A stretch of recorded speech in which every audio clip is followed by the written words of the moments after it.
TV. Okay, sounds good.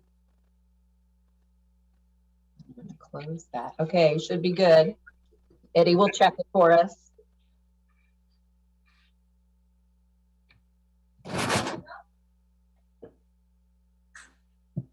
And we are live. Good afternoon, everyone. Welcome to the Yountville Town Council meeting for Tuesday, August 3rd, 2021. This is our regular start time going forward. I think we still call this a special meeting on the agenda, but you'll see us in the afternoons going forward. So welcome. And before we get into our agenda, I thought I had already read it for the last time. This might be the last time that I read the teleconference meeting script as we are still remote for this meeting. This meeting of the Town Council is being held pursuant to Government Code Section 54953B related to teleconferencing of meetings. In addition, this meeting format is pursuant to the Governor's proclamation of a state emergency and executive orders where certain sections of the Brown Act relating to teleconference meetings have been waived. Town manager is present in his office. I am present in the council chambers. Vice Mayor Dorman and Council Members Moeller, Dornbecker, and Knight, along with staff, are participating remotely by video, audio in conformance with the Governor's executive order. The public has been able to send in public comment to publiccomment@yville.com, and we will read any appropriate comments if we receive them at the appropriate time of the agenda. I'd like to now ask our clerk, Michelle, is this going to be you or Eddie? It will be me today, Mayor. Okay, so Michelle will conduct the roll and confirm each member of the council can hear the proceedings and has a copy of the agenda for this meeting. Go ahead, Michelle. Thank you, Mayor. Councilmember Knight. Thank you. I can hear the meeting and have the meeting agenda. Thank you. Councilmember Dornbecker. Yes to both. Thank you. Councilmember Moeller. Yes to both. Vice Mayor Dorman. Here and yes to both. Thank you. And Mayor Dunbar. Yes. Thank you. Let the record reflect all council members have indicated they can hear the meeting and have the agenda. Any voting that takes place will be done by roll call vote by the town clerk, as you just witnessed. In addition, any public hearing or administrative regular agenda items that have representatives that are not staff, we will have those representatives join us at the appropriate time of the agenda. So with that, we will move on. We've done our roll call. Please join us in the Pledge of Allegiance. I pledge allegiance to the flag of the United States of America and to the republic for which it stands, one nation, under God, indivisible, with liberty and justice for all. Thank you. Next is adoption of today's agenda. If there are no questions, if there's a motion to adopt the agenda, please. Move adoption. I heard Councilmember Knight. I had Councilmember Knight as the motioner. Second, Councilmember Dornbecker. Michelle, a roll call. Thank you. Councilmember Knight. Yes. Councilmember Dornbecker. Yes. Councilmember Moeller. Yes. Vice Mayor Dorman. Yes. Mayor Dunbar. Yes. Thank you. So we can proceed. Next up, and I am looking to see if we have our special guest with us. Is Marty here yet? I do not see that she's joined yet, actually. I see somebody else joining right now. Let's see who that might be. That is Rosalba. Okay, we'll hold off on that. I don't see Marty, but we are going to go ahead. So I am presenting a certificate of appreciation to Marty Wordsworth for her service on the Yountville Arts Commission. And we will be presenting, as we traditionally do, we have our bottle of Town of Yountville wine to share with Marty and in appreciation of her service.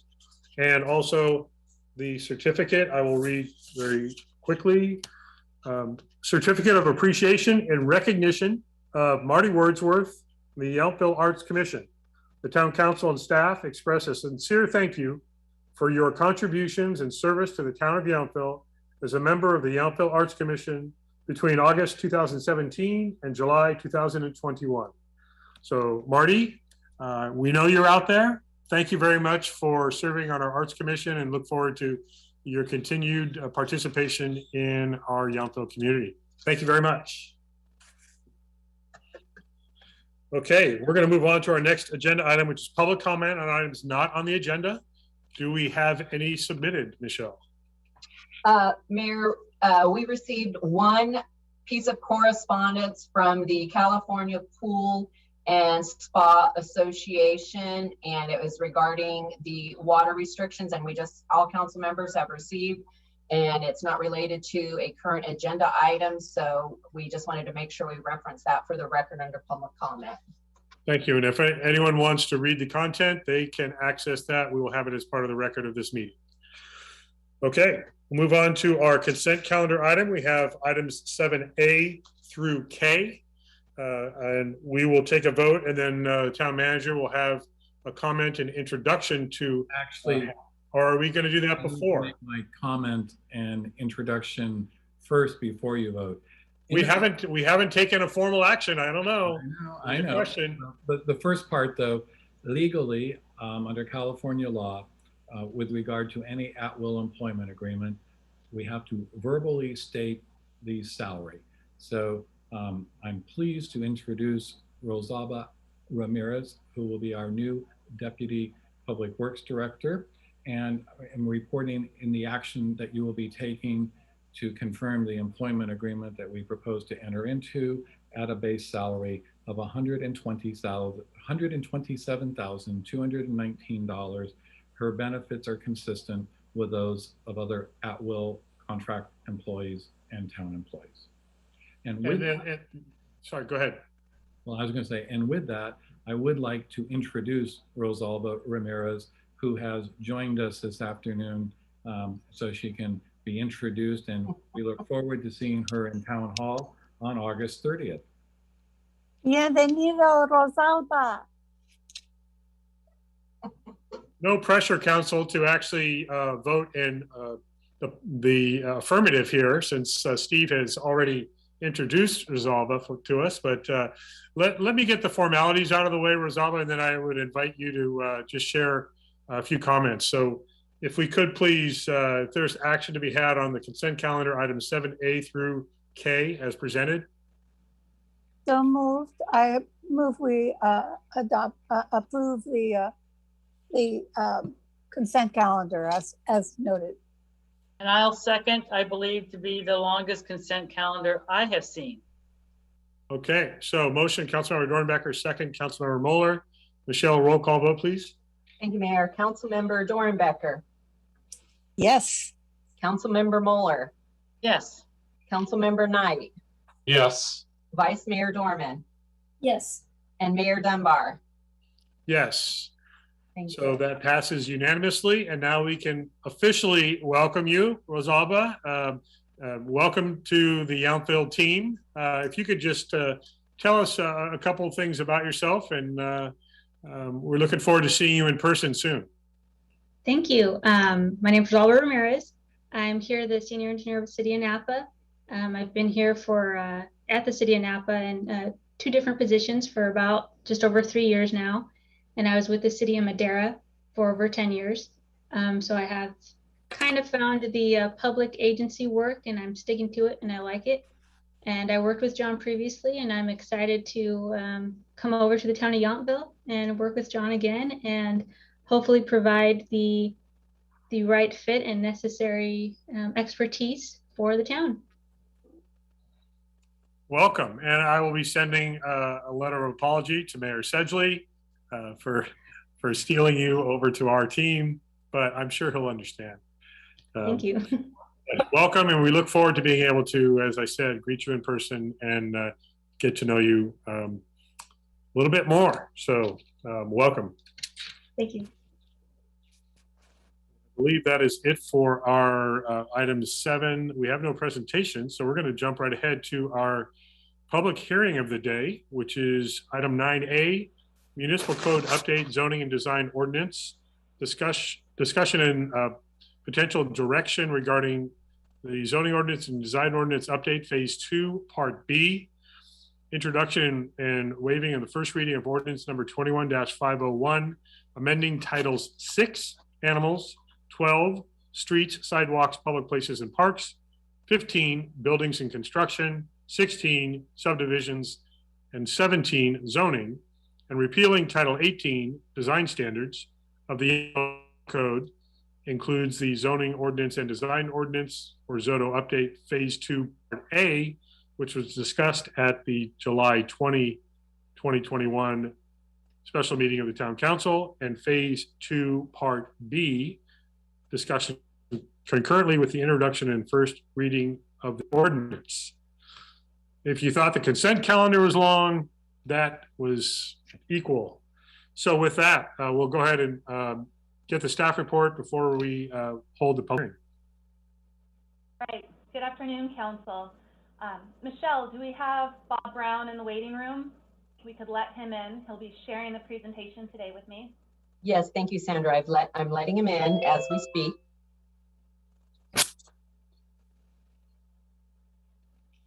Thank you. And we can go ahead and start the PowerPoint that we have for you today. Okay, Eddie should be doing that, so that should go well. All right, and then has Bob been able to? Okay, Bob has joined us. If you can't see him on your navigational, but he is here now. Great, thank you. So we are excited to present to you the second part of the zoning code and design standards update, and this is what we call the Zodo update that includes both part A and B, and it incorporates changes to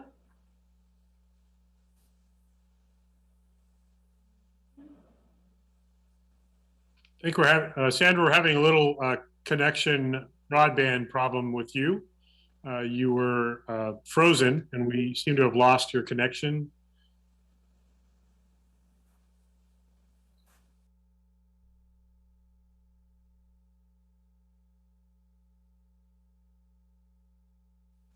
Okay, you are back. Okay, wow, it got me out of the meeting. Did you hear anything or was I frozen? No, we heard a good portion of it. You were basically just about to launch into the presentation. All right, so we are presenting to you the phase 2 part of the Zodo update. And the first part of the discussion today will be discussion and direction on part B. And this will be just like the review that you conducted last month on part A. And we split it into these two parts because of the large volume of the information that you've needed to review.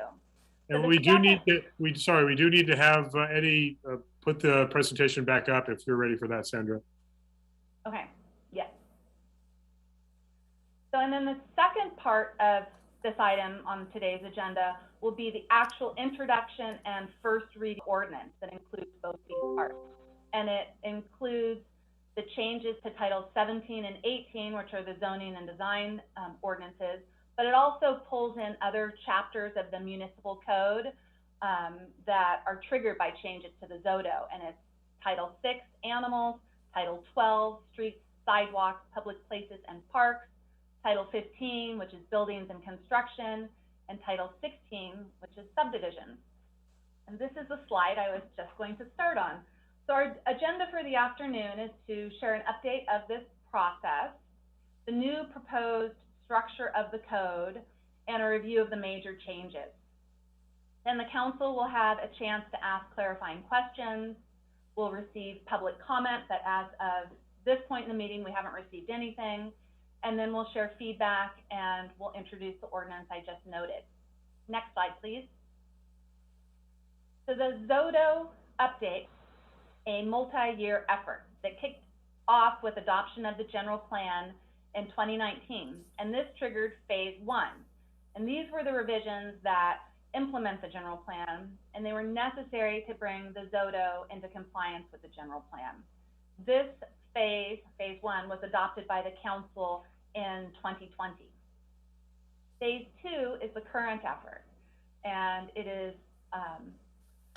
the effort to update as many of the remaining chapters as possible. So we haven't touched everything. And so this,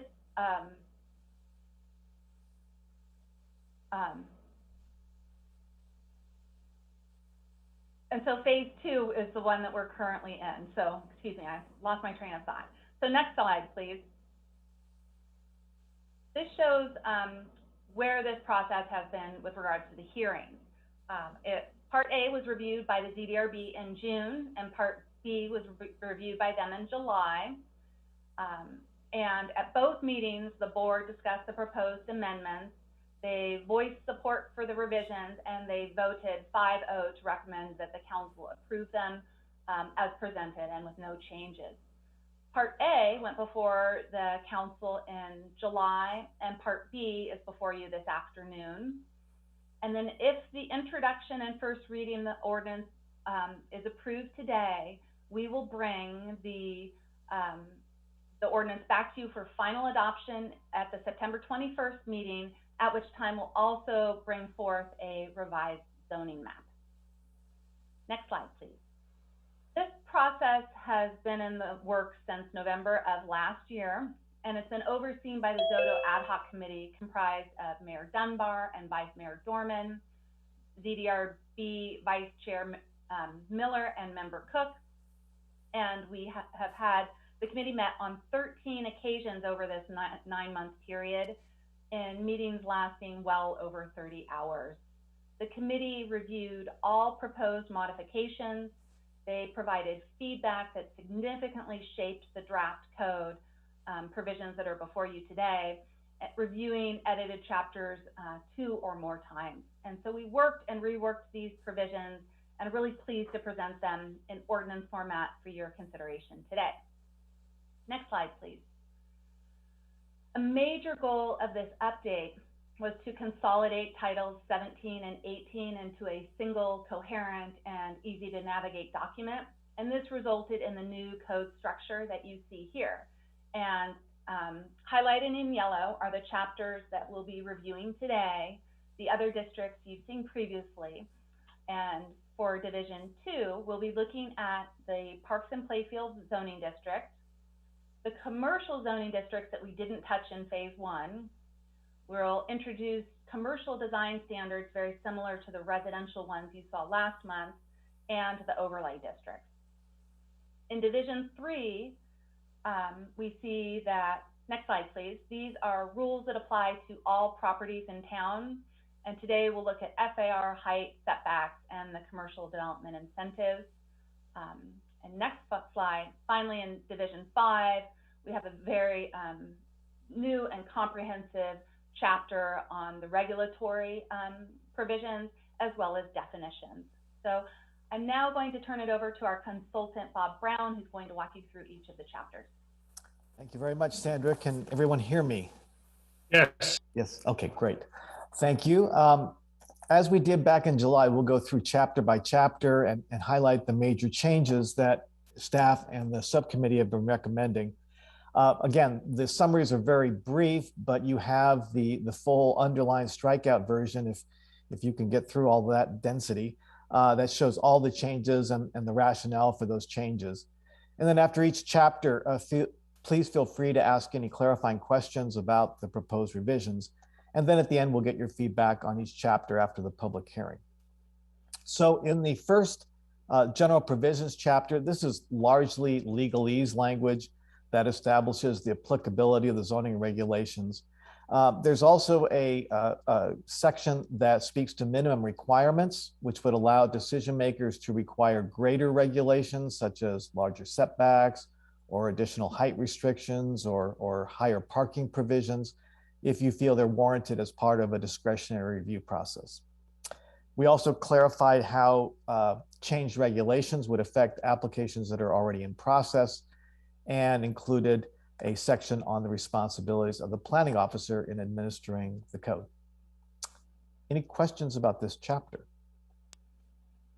I'll let you know, Bob, if I see any hands go up. Otherwise, Perfect. we can just keep moving along. Very good.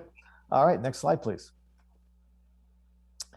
And the next chapter, this is a new chapter on allowed land uses. And I think, frankly, the best feature of the chapter is it includes a summary table of all of the permitted and conditional uses by zoning district.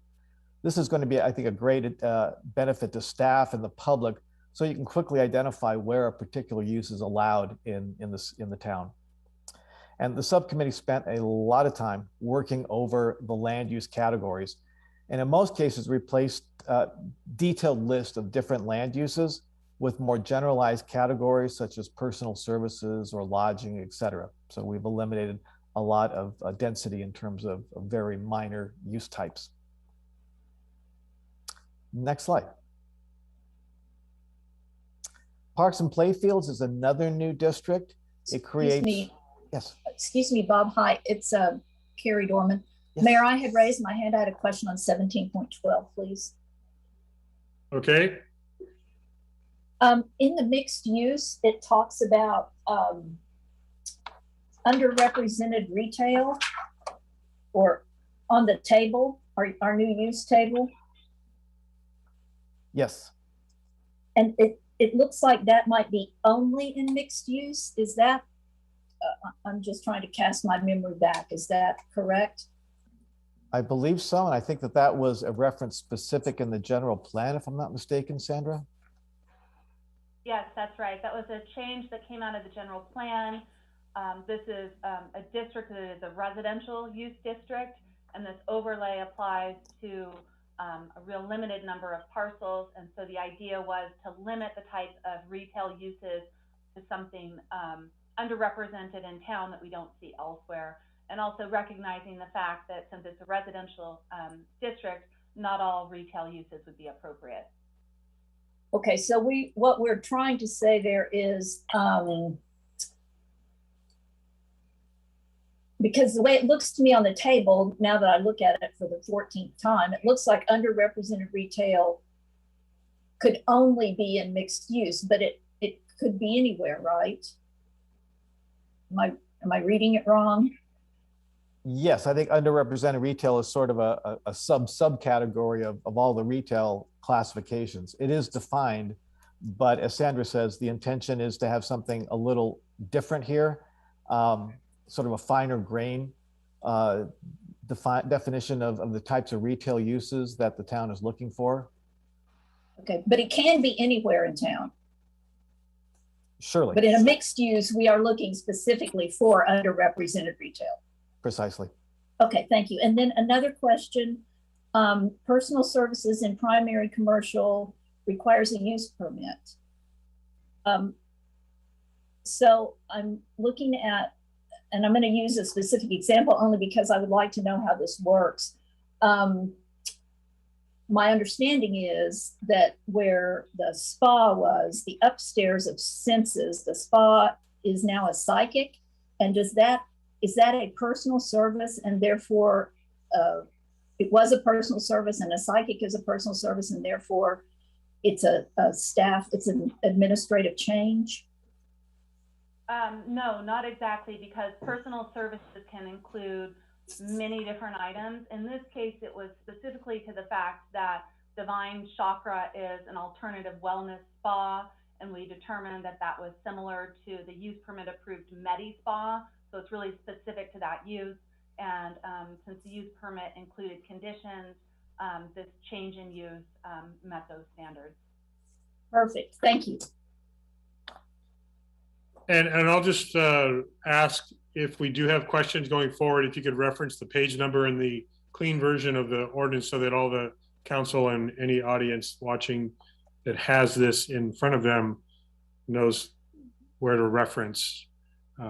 Okay, go ahead, Bob. Thank you. Okay, in Parks and Playfields, again, a new district, although there were some scattered regulations for parks in Title 18, and the zoning ordinance, the zoning map and the general plan land use map both had this as a district or a land use category. So we crafted a new chapter, moved over the regulations, added some, and that is the new Parks and Playfields. We also added review of applications in the Parks and Playfields district by the Parks and Recreation Commission. So that was on the next slide. Thank you. Okay, moving on. Several of the non-residential districts that we updated in phase one, which you adopted back in 2020, they're back this time around, but just for reformatting, and there have been no substantive changes. Next slide. In the Old Town Commercial District, we revised a portion to call out the historic preservation requirements on site-specific basis. And we also added adult-oriented businesses as a conditional use, but we included locational restrictions. As to adult-oriented businesses, the town attorney advises that adult uses must be allowed in some potential location in town under the First Amendment. The OTC district, we thought, had limited adjacency with residential and with the limits that were incorporated, such as a minimum 100-foot setback from residential properties and a minimum 500-foot separation from other adult-oriented businesses. We think that the impacts would be fairly limited, and frankly, you might be able to get at most one of these types of uses in this district. Next, the retained commercial district was modified again to include site-specific limitations on the physical expansion of the existing structures on these few lots. The references that were in the former code to a residential dwelling have been removed since that dwelling has been converted into a test kitchen. And so this then also eliminated other residential components like accessory dwelling units and home occupations as well. And we added a notation that any expansion or increase in use intensity has to conform to parking requirements. As Sandra said, we added residential design standards and guidelines, which you saw on July 20th, and these commercial ones are modeled after those. Many of these criteria were scattered throughout Title 18. They've been consolidated. And we also retained and edited an intent section for each of the commercial districts to give both decision makers and applicants a sense of the design context that the town is trying to achieve in each area. And as with the residential design standards, if an applicant can't or chooses not to meet the standards, they can be waived through the design review process. Next slide. We added a new chapter on the commercial development incentives, and these are existing provisions that were in Title 18 that allow for FAR increases and setback reductions that the town can grant for new professional office space or for minor expansion of existing commercial buildings in limited instances. Next slide. So the next division of the code includes 14 chapters that address administration of the code and include all of the individual application types. These chapters didn't have a consistent format, and they lack some of the basic legalese that are common in zoning codes. So for those reasons, we amended them. In the hearing applications and hearings chapter, we added the provision that requires concurrent processing of various application types that may be required for a proposed project. And we also added requirements for on-site notification signs for commercial applications that previously were in a separate specification sheet. So now they're actually in the code as requirements. Next slide. And also to provide a quick and clear guide to summarize decision-making authority for each of the application types, we've added a table that summarizes this information. So the existing code wasn't entirely consistent or clear on the types of applications that the ZDRB had authority to approve. So the subcommittee looked over all of these application types, and they proposed that the ZDRB be final decision maker for freestanding and illuminated signs, design review for 4 or fewer residential units or parcels, variance applications and exception applications, and all of these would then be subject to appeal to the City Council.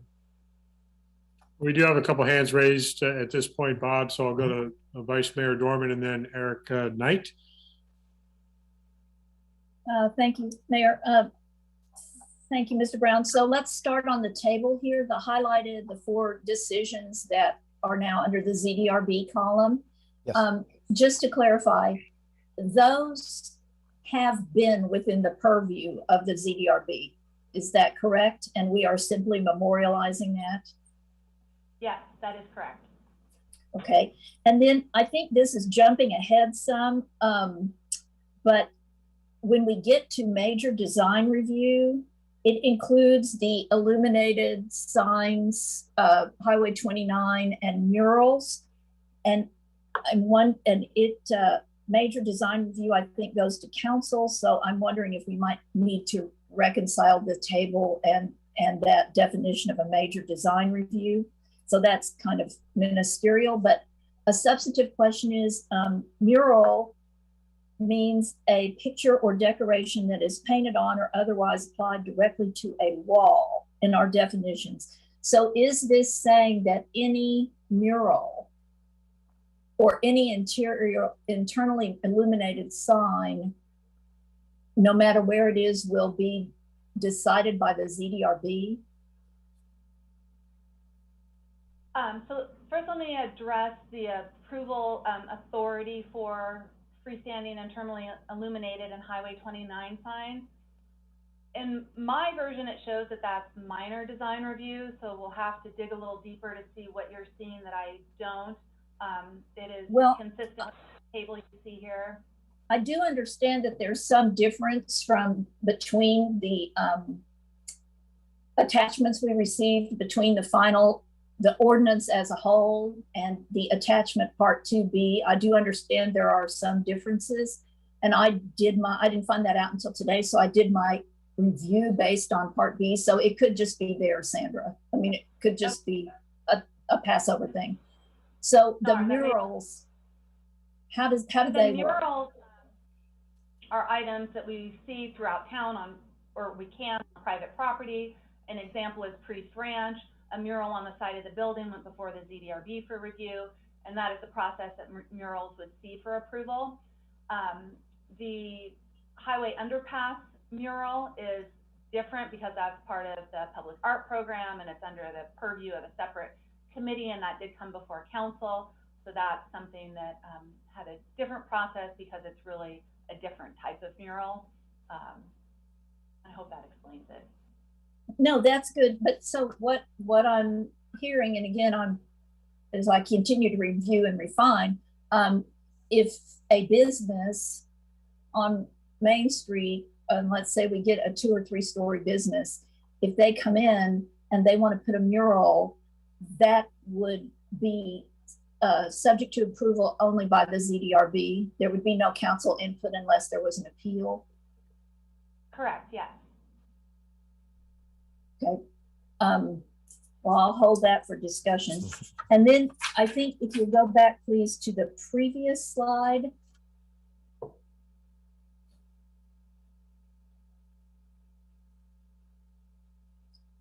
Where it talks about, I think this is where we would talk about the notice of time, place, and purpose for an action involving a discretionary development permit.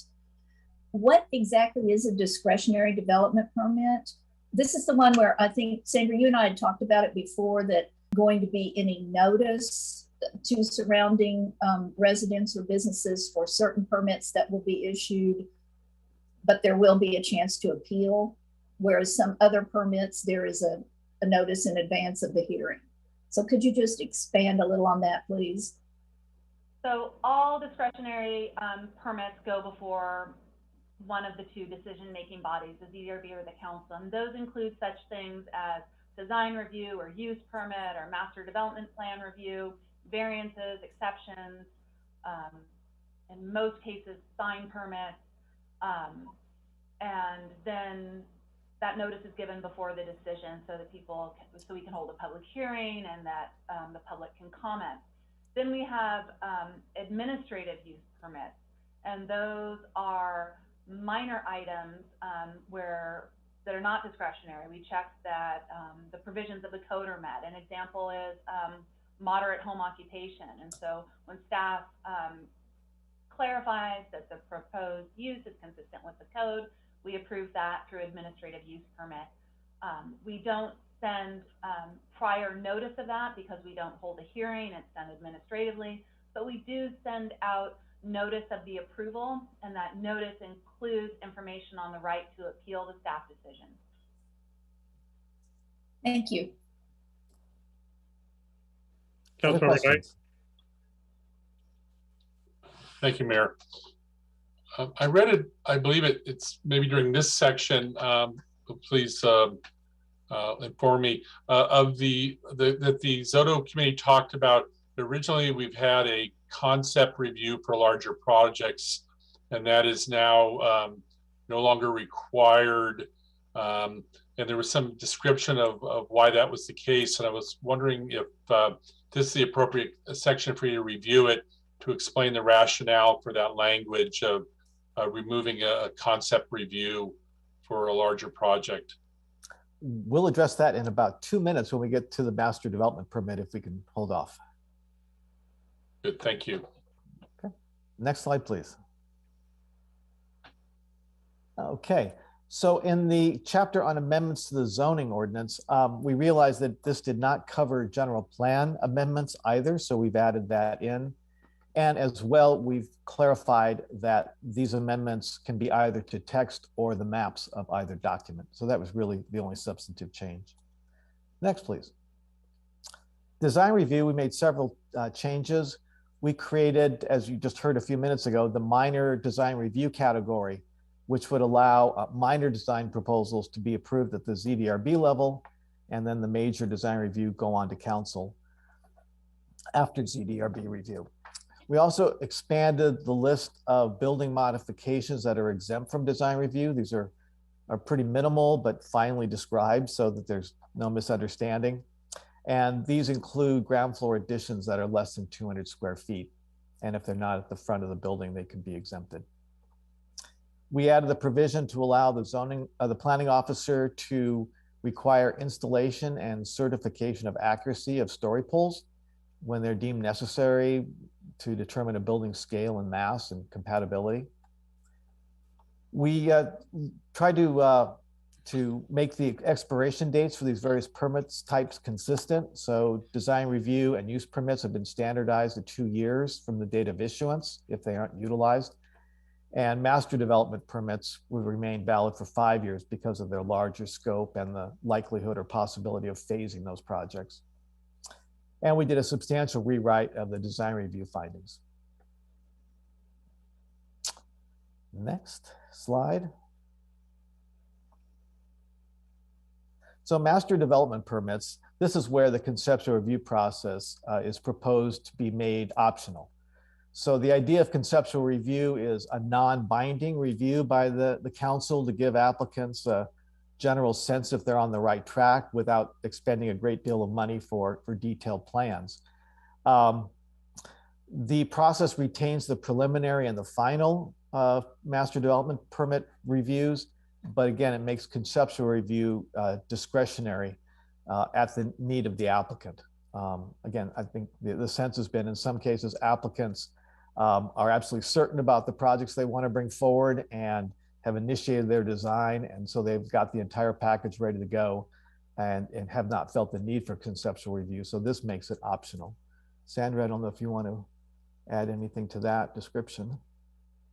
Well, just briefly, yes. So with the conceptual, the preliminary, and the final, since each goes to ZDRB and council, that's 6 separate meetings on a project, and that's, we've seen over time that not all applicants want to go through that, and not all projects really deserve that, because the conceptual is more to test the water and see how the council feels about a project. The preliminary and the final goes through different stages of the development to determine really site plan and layout and density, and then follows up with greater level of design review and use permit for the final. And that with this process, we're able to hit on all of the important aspects of a development project in a way that can move more reasonably through the process. Councilmember Knight. Thank you, Mayor. So Sandra, I guess what I have just a general question is without a concept review, I'm trying to get just a general sense for the community. When a project comes forward, a developer comes forward, I mean, these projects are usually very complex and they spend a lot of time with staff reviewing the project. I mean, months and months. So at some point in this, in the process, just for transparency, when in terms of the language we have here in our ordinance now, would the staff be reporting, or there be some kind of concept or conversation about what's before you, which for many times can take months and months of review by you for an application?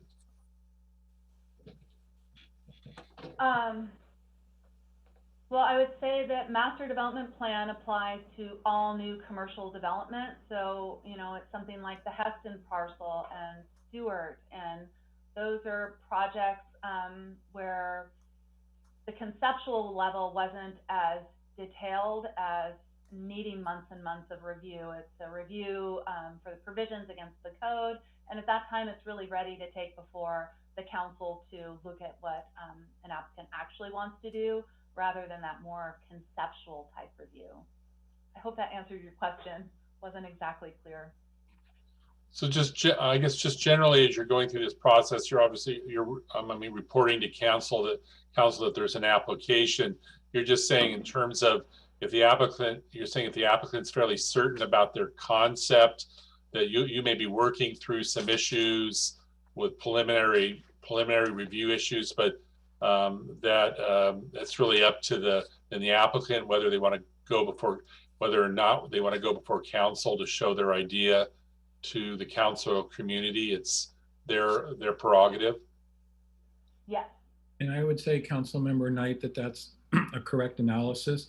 And it really does depend on, I think, the unique nature of the project and where the applicant, you know, typically when we see concept review, the applicant may have a couple different ideas and they want to present some things to the council for feedback.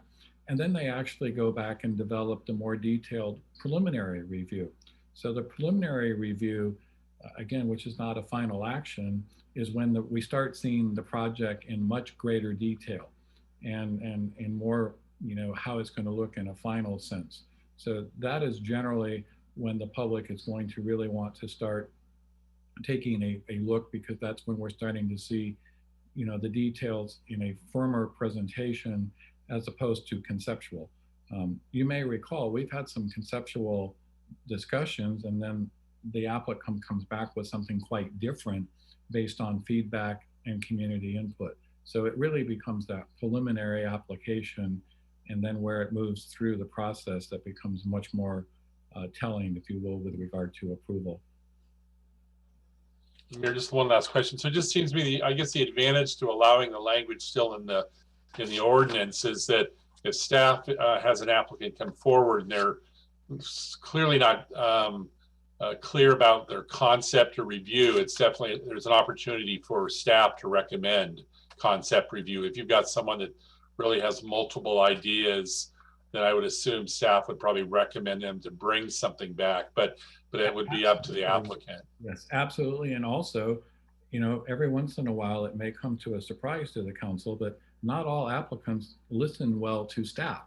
And sometimes they may, you know, be strongly in, you know, wanting to pursue a course of action.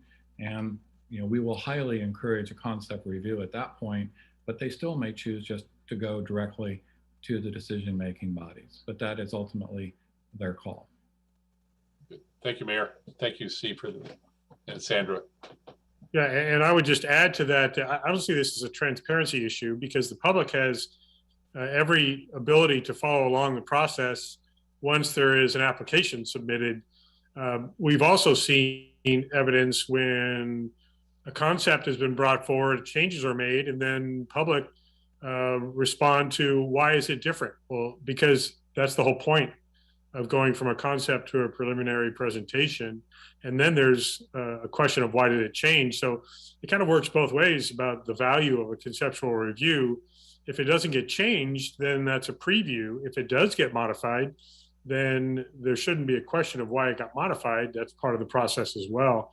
So I think it makes sense that it doesn't have to apply in every case, but it's certainly available to apply in the more complex cases, I think, as you identified. Thank you. Okay, I don't see any other hands. So Bob, if you want to continue, and I'm going to turn my lights back on. All right, next slide, please. So the administrative use permit chapter is new, and this, in response to Vice Mayor Dorman's earlier question, is the ministerial process that the planning officer would utilize to allow office uses in the OTC district and to review moderate home occupations. And again, this is a ministerial review, so it is just verifying compliance with the current zoning regulations. And so for that reason, there is no advance notice, no public hearing, and then notice is sent after the decision is made, which then kicks off a 10-day appeal period. Any additional questions about that process? I see no other hands. Okay. The use permit chapter, the only significant changes here, we're giving the planning officer the authority to approve minor changes to commercial applications where there's already an approved master development permit, and this is consistent with the allowed land use category, so very narrow. And also for the ZDRB to make decisions on residential use permits, except condo conversions where the council needs to approve the tentative map. Also, use permit findings were extensively revised. They were scattered throughout the code in the various zoning districts. So they've now been consolidated and edited down into a defined mix. In the exception chapters, this is an application type that allows deviations from setback regulations for residential auxiliary structures, allows deviation from the 50% limit on two-story homes, and also changes to sign regulations. The difference between exceptions and variances is the findings for exceptions are not as difficult to make. They don't require, totally unique circumstances, et cetera.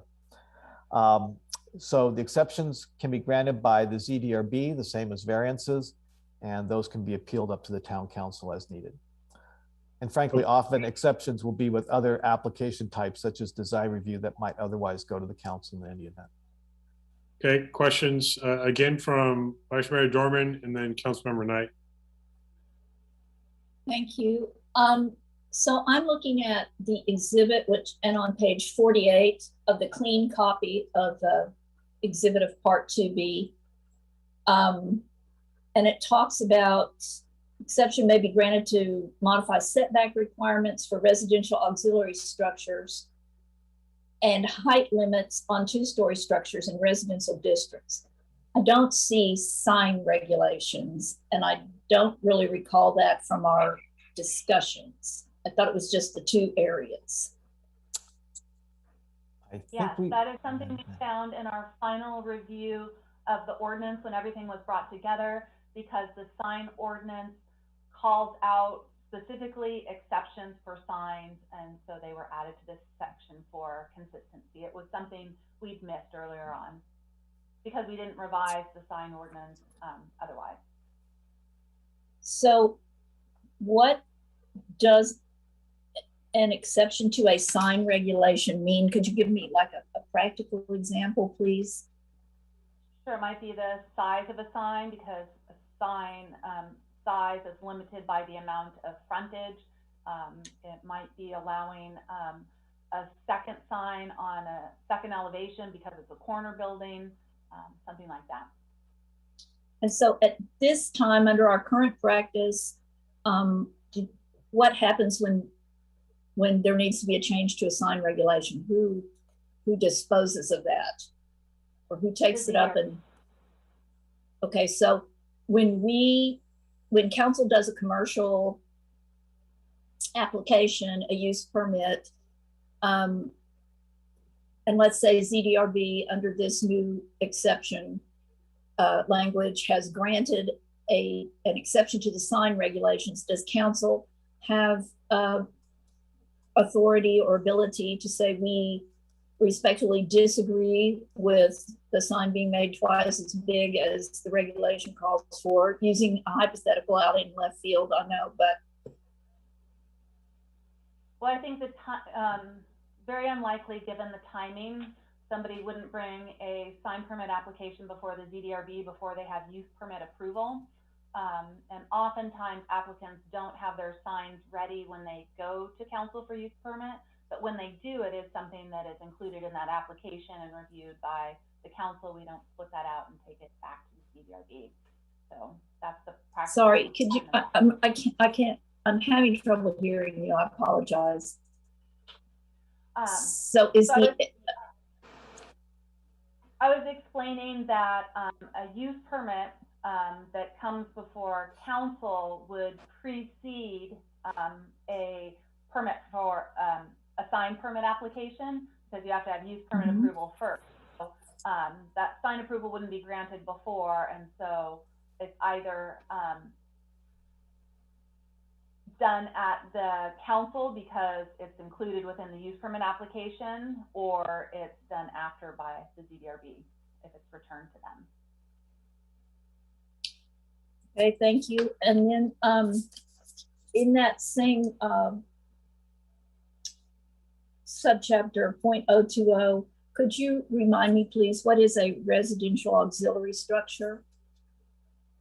There are things like garages and carports and garden sheds and greenhouses, but they're also pergolas or items like that. Is it the, I saw a definition in here, accessory residential use. Are those kind of the same thing, or are they different things? Well, the use is the use associated with the structure. So it would be parking in the garage or doing gardening outside. It's something just minor and incidental to that primary use that's normally part of it. Okay, thank you. Councilmember Knight. Thank you, Mayor. Mr. Brown, you made a reference just a couple minutes ago about exceptions for ZDRB, and it's related to the 50% rule. And so in reading through the language changes, I thought that the definition of the area to consider for the 50% rule was a good clarification. But could you review where I did read at some point in here, and maybe you could point to me where that language is, where ZDRB has the ability to create an exception to that rule for the 50%? So the 50% limitation on second stories is included in the residential zoning districts. The exception chapter here, 17.208, indicates that the ZDRB has the ability to grant an exception to that provision. Again, there's only 3 areas where the ZDRB can grant an exception. One is for auxiliary residential structures, as Sandra just enumerated. And then another is the 50% limit on 2-story homes. And the third are the changes to signs, as Vice Mayor Dorman was asking about. Thank you. But what was the rationale for that recommendation? To allow an exception. We had a 50% rule. Oh, I'll let Sandra describe the rationale for the 50% rule. And then the subcommittee did have a great deal of discussion about whether this should be a variance or an exception. So we can cover that as well. Sandra? So that's an existing provision in the design ordinance that addresses the 50% exception and how an exception can be granted as part of a review process. If one of the findings from that section are made, it lists specific a number 5 or so elements that can be considered in determining whether that applies or not and should be granted. So is this a part of the the findings that have existed? So this is not a change in that ability by ZDRB? It's a provision and authority that existed in the existing code, but we refined it by incorporating these into the findings because they sort of were separate and frankly lost because they weren't tied to the findings language. And Sandra and Bob, I'm looking at one version here of 17.28020 that lists the 3, and I want to make sure that that's not the one we're referring to, or it is the one we're referring to, so that we can be clear for the record too. 17.20020 in the full ordinance talks about residential auxiliary structure exceptions height limits on two-story structures and the strict application of sign provisions. Is that the same, or is there a different provision that talks about exceptions to the number of two-story structures, the so-called 50% rule? No, this was intended to address that particular restriction. Okay. If you believe that we should be more specific, then we can tweak that language. Yeah, I do think if that's the intention, we should consider, the town council should consider revision of this.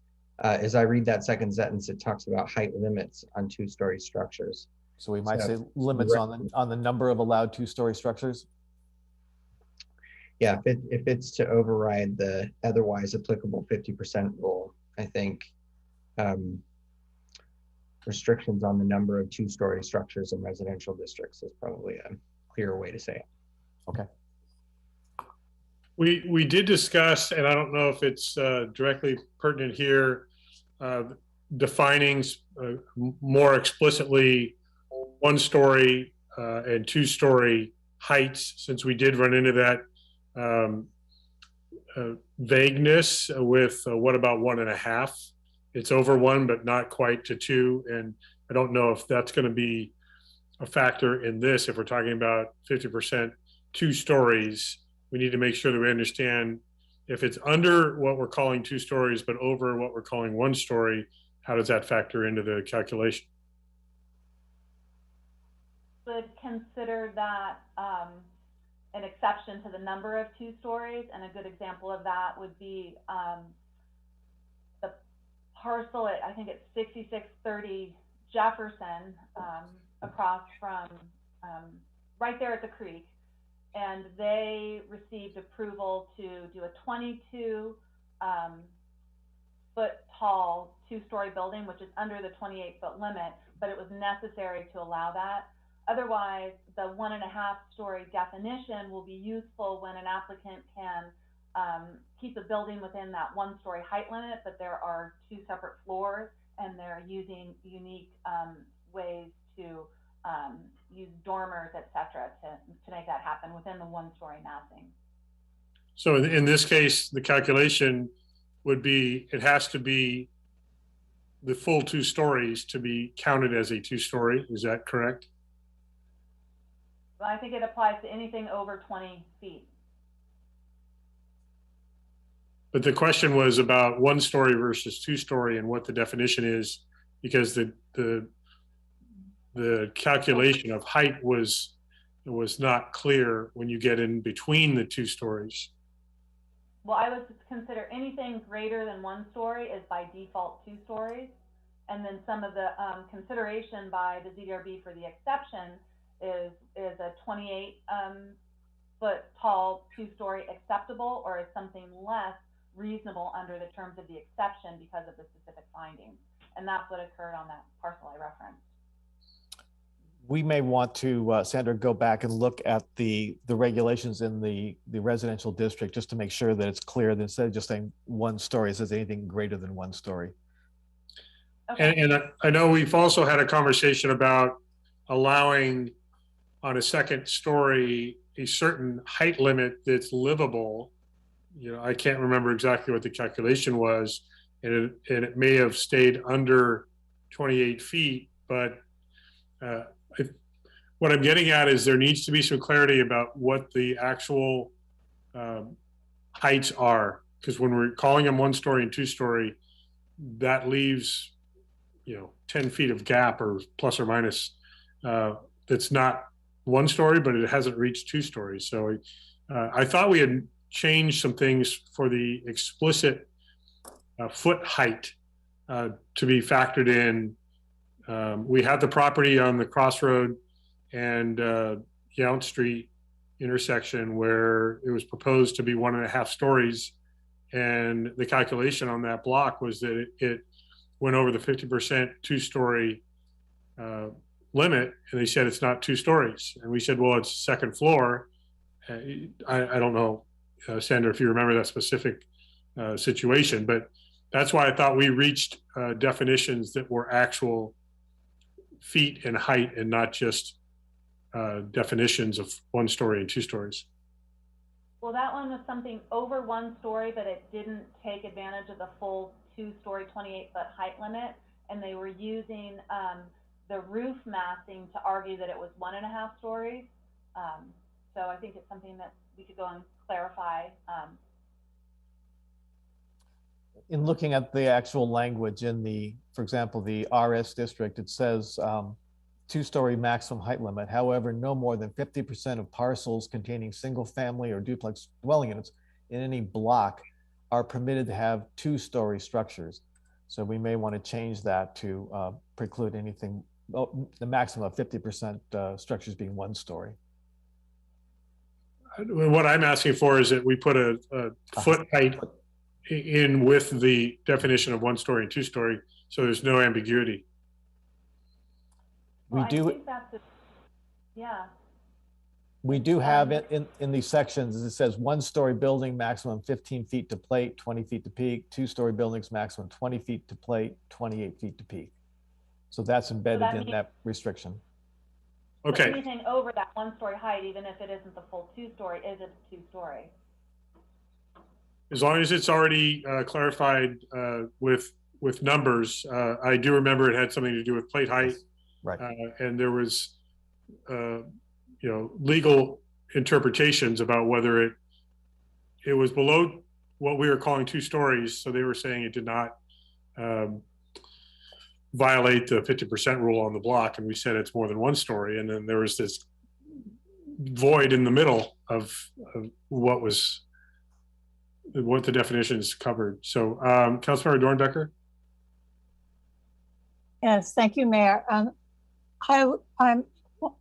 looking for a clarification. I was under the impression that the state, because of infill housing requirements that they're imposing, that the 50% rule that would also affect the 50% rule. Is that correct, or am I not correct on that? I don't think that triggers or impacts that rule. Not yet.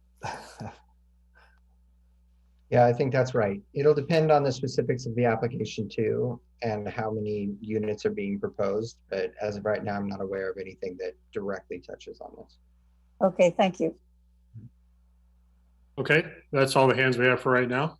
Okay, next slide, please. So we're wrapping up quickly. One more, please. One more slide. So definitions, big changes here. The definitions were previously scattered throughout the code in the zoning district chapters, et cetera. So they've been consolidated now and are placed at the end of the ordinance.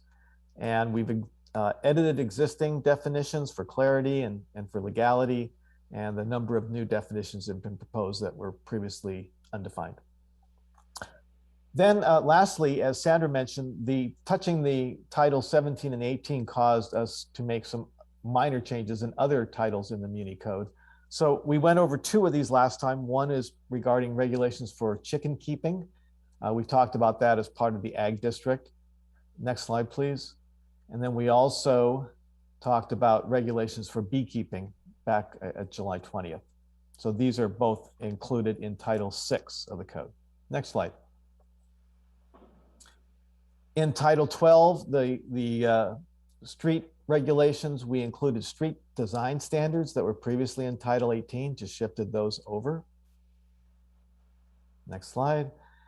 And previously there was a provision in the zoning code for issuance of a use and occupancy permit when construction was completed or a new use had been occupying a space. And that was inconsistent with the actual staff practice. So we've taken that out of Title 17 since it really is more of a building matter. And it is now found a place in Title 15. And it specifically addresses new commercial construction and changes of use. And finally, in the subdivision, Title 16, we made a number of changes, principally to allow ZDRB review of tentative subdivision and parcel map applications. And the town public works director was instrumental in helping edit those sections.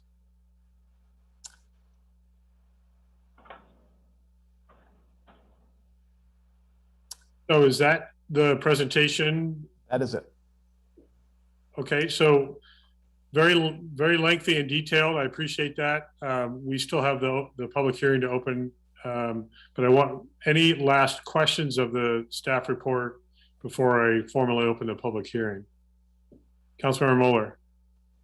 I'm just have a general housekeeping rule. I noticed you're putting the definitions at the end. So at the beginning, this will be one giant document in essence, correct? And there'll be a table of contents at the beginning. Is that how it's going to look when it's done, when all the pieces are together?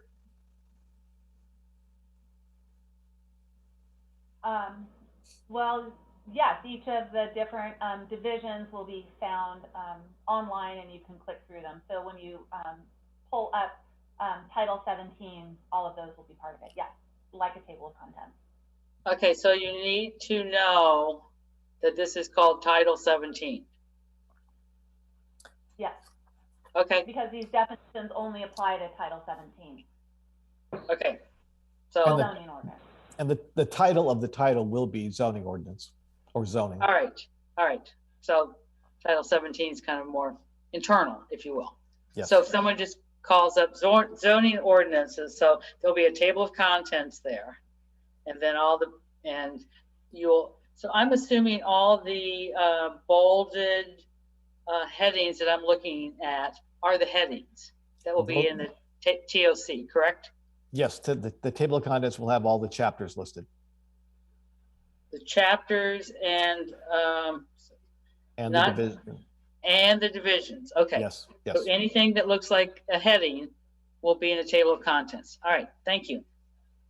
And I'm also assuming, Sandra, we'll be able to have hot links to each of those. So if somebody goes on our website and scrolls through this electronic version and they want to go to a very specific chapter, they don't have to scroll through 150 pages. They can click on it and it goes right to it. That's right. Yes. Okay. Great. Vice Mayor? Thank you. So I commented previously, there are some changes between the final version of the ordinance that you're proposing us to waive the first reading on today and the exhibits for the Part 2B. Is there a red line of those that we can see before assuming we waive the first reading, et cetera, is there a red line of those that we can see before the final approval of the next meeting? Before you answer that, Sandra, I want to make sure that we open the public hearing before we start discussing this. These were for questions of the presentation. So I'm going to go ahead and open the public hearing so we make sure to do that. And you can restate, if you would, Vice Mayor, your question so we can answer it in the context of the hearing. Okay, thank you. So I've noticed today, as we've reviewed, there are some differences between two of our exhibits. One of the exhibits is the piece before us today for a first reading, and one of them is when we're first seeing it as a council, and then the other piece is the proposed final ordinance. So assuming today we waive first reading, et cetera, is there a red line that we can look at? Because I just want to make sure before we vote final in September of what the ordinance says versus what our exhibit for today said. Yes, I believe I still have retained a track changes version that had the very last city attorney, town attorney, and staff edits. So I believe I do have that in a track change version. That would be great. And you can circulate that. Thank you. Thank you. Yes. Any other questions now that we are technically in the public hearing? I'll first ask either Michelle or Eddie if we have received any public comments on this item. Thank you, Mayor. I've received no public comments at this time. Okay, thank you. So we'll continue with our discussion. Are there any other comments that the council would like to make now that we are able to comment specifically about the introduction of this section and any questions that may linger from the previous that we are considering tonight. Councilmember Knight. Thank you, Mayor. Maybe this relates back to the Vice Mayor's question. I just want clarity in terms of, for me, when I was reading through the documents the last few days, the resolution or the ordinance 21-501, the clean version, phase 2, part B, the underlying strikeout version, part B. If other members of the community were reading this, so parts of that clean copy and the underline had missing sections of chapter 17. Is that because they were just focusing on what we were doing today? Because if you look at ordinance, the resolution, it's more complete. So in terms of just general seeing missing sections of chapter 17, is that because the clean copy and the underlines were specifically about our conversation today? Well, on July the 20th, you saw half of the Zodo update in the strikeout and underline version. And then today you're getting the second part. There were a few chapters in the update that we largely did not touch other than renumbering. And so those would not have been in those strikeout underline versions either, but they are in the final. But again, those were just numbering changes, nothing substantive at all. So we have reviewed everything that has had changes of content as well as format. Councilmember Knight. Yes, so thank you. So that just to clarify, then ordinance 21-501 in the staff reports, that is a clean copy of the complete chapter 17. Yes. Thank you. Let's see, Vice Mayor Dorman. Again, it's really nice to see all this come together. You guys did a really good job of presenting the pieces as painlessly as possible, and it's nice to see the whole and kind of get the flavor. The only thing that I would say as far as our discussion goes today is I am not too sure about the ZDRB having final say on murals that could be 3 stories high and be on the main street of town. I would just actually like to hear some other council comments or discussion on that, because that's the only mural that I've seen is the Underpass mural, which Director Listen says is carved out, but maybe there will be other murals that a business wants to put up that entails painting 2 stories of something. Thank you. First comment I'll make on that is that we had decided that we were going to provide additional authority with the ZDRB. And I think generally speaking, this would fall under that context. Maybe Sandra, can you elaborate on, I think what I'm hearing is the Vice Mayor is concerned that there'll be approval that the council doesn't control, that any members of the council may or may not like. And is there a process other than taking that authority away from ZDRB and only having it at the council level? Is there a kind of a safety process built into that, Sandra, or is it about having confidence in the ZDRB's authority? Well, I want to clarify that the current code gives authority to the ZDRB for approval of murals. And I guess the safety valve is that a council member can appeal a ZDRB decision. The only caveat is that once they've appealed, they generally do not participate in the decision when it comes before the council, because it shows some level of bias. I remember that being part of our committee conversation, actually, about if someone on the council does appeal, then they would have basically predetermined position and therefore would not be able to participate at the council level. Yeah, Vice Mayor. Thank you. I'd just like to clarify, I have every confidence in our ZDRB. And this is not about, my term. Mayor, that was my term. if I may. Sorry, if I misrepresented, that was just my term. It was not saying you did. Okay. All I'm saying is maybe this has never come to pass. I just asked for council comments, which I appreciate, Mayor, you're starting this out. It is a completely neutral thing with me. I just want to, it's a small town. We're about to maybe let some big buildings up. And I just thought, since this is a time to clean up our code and look at what works, what doesn't work, what might work, that I would bring it up for discussion. And I'll apologize if I did not mean for that to be a pejorative. The term confidence was just about, there would be if the concern is that an appeal would be needed to revisit an outcome, then that would be a questioning of an outcome, maybe not a lack of confidence in the body itself. So that was probably the wrong term for me to use if it gave a negative connotation. Councilmember Dornbecker. Oh, did I just mute myself, or can you hear me? We can hear you. Okay. I do see the Vice Mayor's point. And are there other provisions that you chose to extend to the ZDRB to allow for them more leeway in making decisions? I mean, I too feel like a mural that's 2 stories tall on the right of way.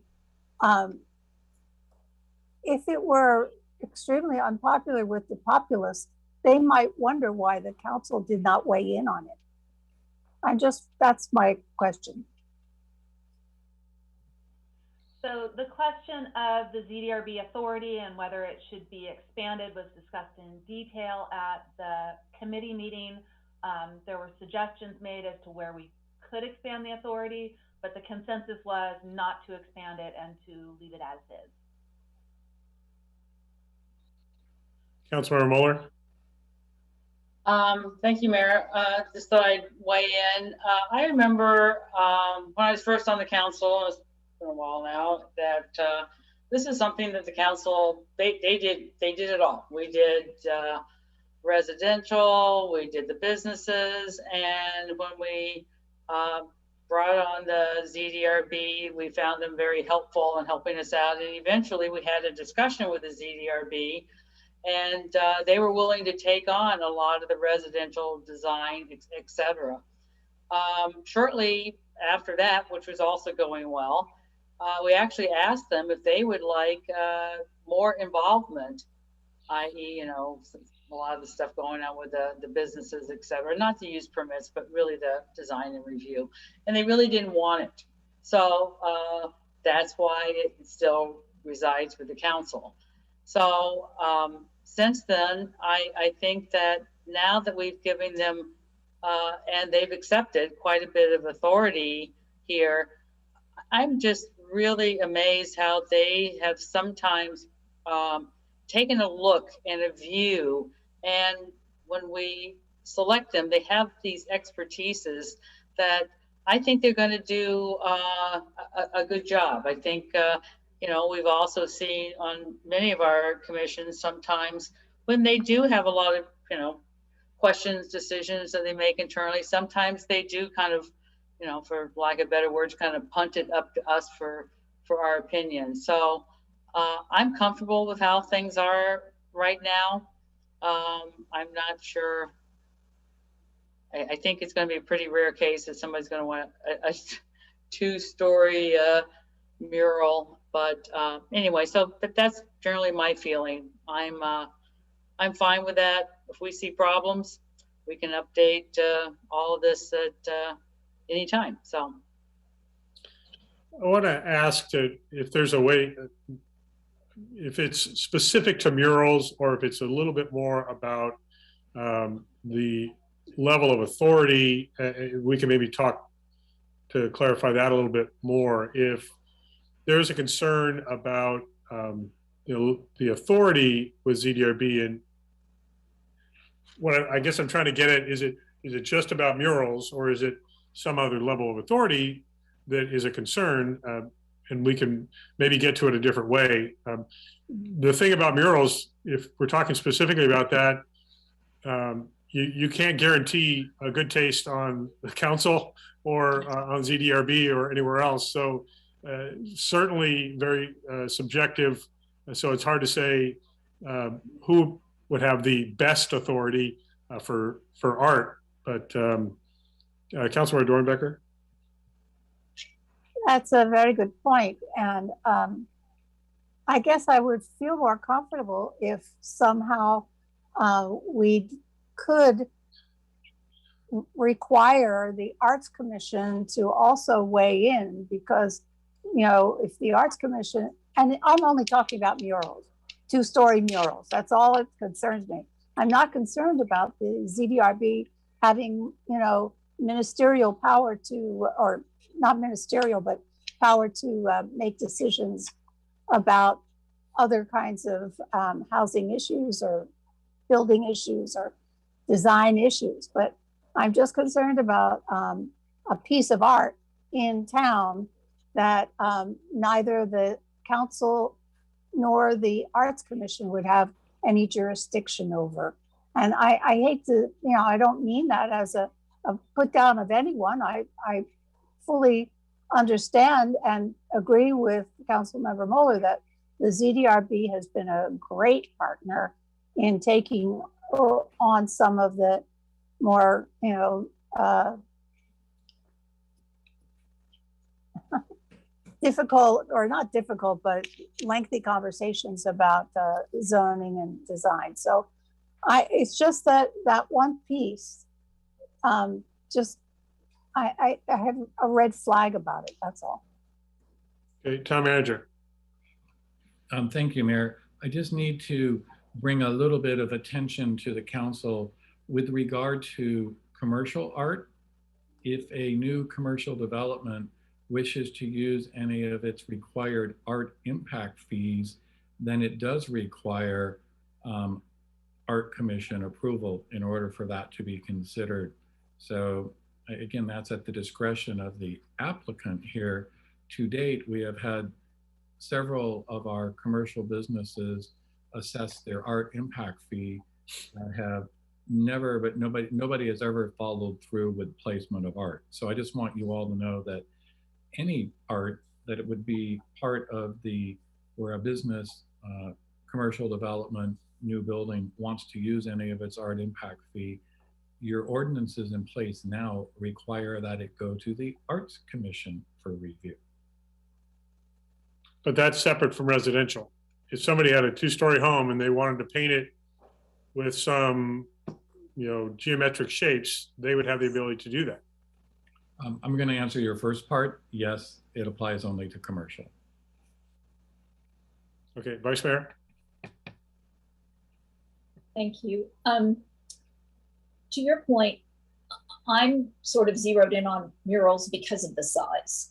I said it before, I say it again, every confidence in ZDRB, they do a great job and I thank them. But I mean, I don't want to get in the weeds and say, okay, 10 by 10, yes, 20 by 20, no. But to me, there's some point at which, as Councilmember Dornbecker said, it becomes more than a design issue. To me, there's some subjective piece in there, but it's not the authority of the ZDRB at all. Okay, and I think what I heard Steve just say is a mural of any size would be considered art and it would get the review and subsequent action by the Arts Commission. Correct, Steve? No, commercial. That's what I'm saying. We're talking about commercial now. I've got away from the geometric house. We're now talking about commercial. Yes, if they chose to use their commercial impact fees that were required, it would require Art Commission approval. But if they didn't want to use it as a required impact fee, they wanted to paint one side of a building with a design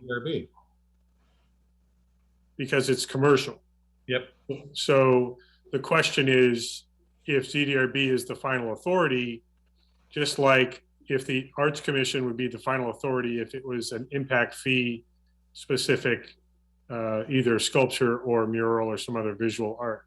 Now, I could just offer a really out of the box discussion point for you, but perhaps you could require that it goes to the Arts Commission first with their feedback before coming to the ZDRB. Yes, please. Vice Mayor?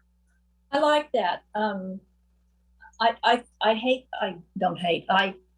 am sorry to put another layer in there. And actually, I think that's fine, and I'm willing to do that, but it still is the size of it that I look at. But you know what? It's not, out of all this work that we've done, this is not the hill that I'm going to stake myself on. I will guarantee you that. So, however this particular thing works out, I'm good with the product as a whole. I just wanted to raise it as a discussion point. Arts Commission to weigh in, I think that would be good. Maybe over a certain size so they don't get inundated. And I'm good with that. I'm going to suggest that we kind of off of the town manager's recommendation, modify the language on this particular component section, that any art, visual art, so that would include sculptures, murals, etc., would get an advisory review by the Arts Commission before going to ZDRB if ZDRB has the final approval. And that way, because we basically are counting all the private art, whether it be fountains or sculptures, and if we ever have a mural that is proposed, all of it is kind of treated similarly. We encourage people to enjoy the private art as much as the public art, and so it might make sense to have the same kind of review process. I saw some head raising or head nodding. Councilmember Dornbecker was a yes nodding. Councilmember Moeller, yes nodding. We got a thumbs up from Councilmember Knight. And where did Vice Mayor go? She dropped down on my screen there. Thumbs up. So we got thumbs. We got head nods.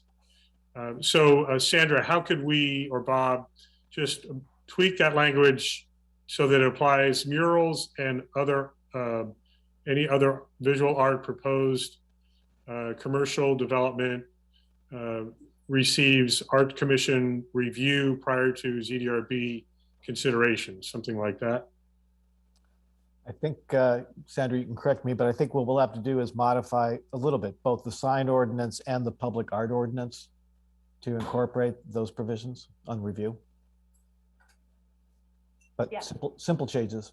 Okay, and I wasn't sure if Gary was leaning in. I always notice when the town attorney starts leaning in. No, I am taking notes of the various changes that are being agreed to by the council. So at the end of this, I think we can review them and make sure the council's on the same page for all of them. Well, thank you, Mayor Dunbar. I think that's the perfect resolution for that. Thank you. I'm going to give credit to the town manager. He's the one that started it. Or, thank you, Steve. We all started it. Any other questions before I close the public hearing? Just to double check, Michelle, we didn't have any late public comments come in? Didn't hear you, but I saw you say no. No, we have not. Thank you. Yes, Bob? Mr. Mayor, I was going to bring this up for the ordinance introduction, but since the public hearing is still open, we should talk about this now. There's one additional small edit we'd like to propose. If we could get the presentation back up just for a moment. As the state continues to preempt local regulations, we found one more inconsistency between our draft and state law. Well, that'll definitely get our town attorney leaning forward. Oh, we've talked to the town attorney about this. This has to do with the parking requirements for emergency shelters. I just wanted to show you the actual changed language, you and the public. Okay, I think we're waiting maybe for Eddie to put that back up. Is it something you can just go through verbally, or is it complicated? One second, I had closed in. That's okay, Eddie. Let's just have Bob, if you could just tell us what the language is. I can. Currently, the parking requirements for emergency shelters deals with sort of a discretionary setting of the number of spaces. And state law limits parking requirements for emergency shelters to employees only. So what we're suggesting is that the language be changed to require 1 parking space per employee at the maximum occupancy of employees during a day or a period of time. So Okay. that was it. So you're basically asking if we would like to comply with state law. Okay. And I would also say that is in general consistent with the concept behind the employee parking management plan of housing the employee. So consistency with that approach as well. Okay, unless I see any question or disagreement with that, I'm going to take the silence from the council as saying yes, they're agreeable to that additional language change also. Okay, that was it. Okay. Vice Mayor, are you trying to raise your hand or just adjust? Okay. Your arm was disappearing. I couldn't tell where it was headed. Okay, I'm going to close the public hearing and invite action by the council. If anyone would like, actually, Gary, would now be the right time to hear your summary of edits. So I believe this was just the review of the Part B Phase 2. Is this the introduction of the ordinance too? I want to make sure we're as all part of that at the same time. All right. So there were 3 changes that seemed to have a consensus of the council. The first was a change to 17.208.020 in the middle of that introductory sentence to say restrictions on the number of 2-story structures in residential districts as required in Division 2 of this title. And that authorizes exceptions for the number of 2-story structures in residential districts. A change to the 50% rule for 2-story structures in the residential district to apply to anything greater than 1 story, essentially defining 2 stories for purposes of that rule as anything greater than 1 story. And then finally, the one that you all just discussed, that any visual art reviewed by the Arts Commission first before being reviewed by the ZDRB, if the ZDRB has final approval authority over that decision. And those were the only 3 changes that I... Okay. Councilmember Knight, question about the changes or? Thank you, Mayor. I missed the one that I just want to bring up just for clarification before it's correct. So on page 42 of the ordinance, or page 8 of the clean copy, under public facilities, site-specific conditions at 17.48.030, B as in boy, height bonus.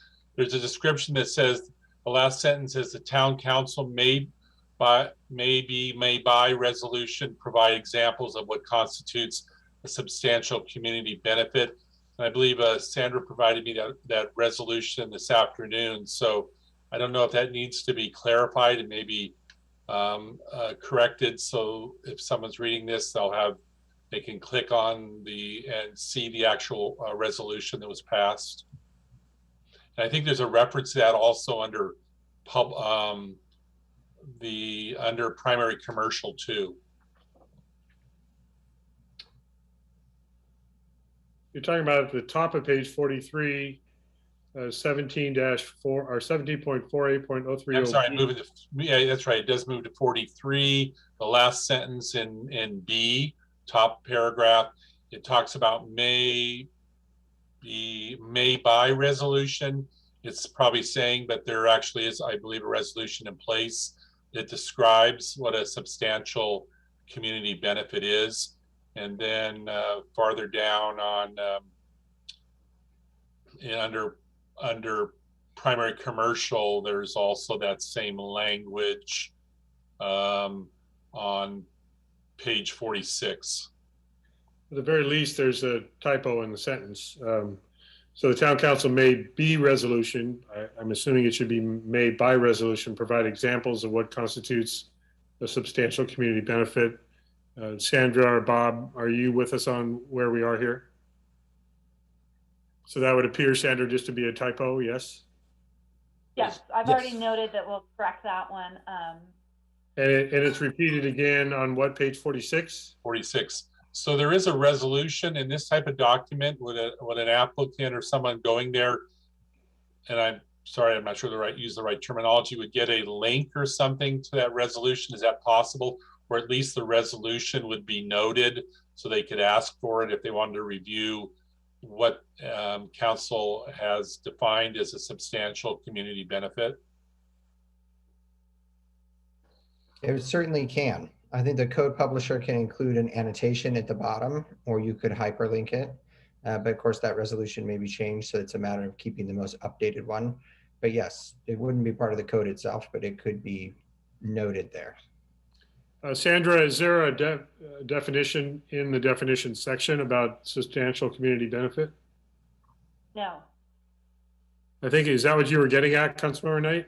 Well, I didn't think of that, but I guess that's a possibility. But it's fairly large. It's an exhibit under that resolution that I reviewed today. So I'm not sure it's necessarily appropriate in the ordinance, or a reference to, as the city attorney said, that resolution could certainly change in the future, but some reference that there is a resolution that establishes that description. Maybe we refer to that in the definitions.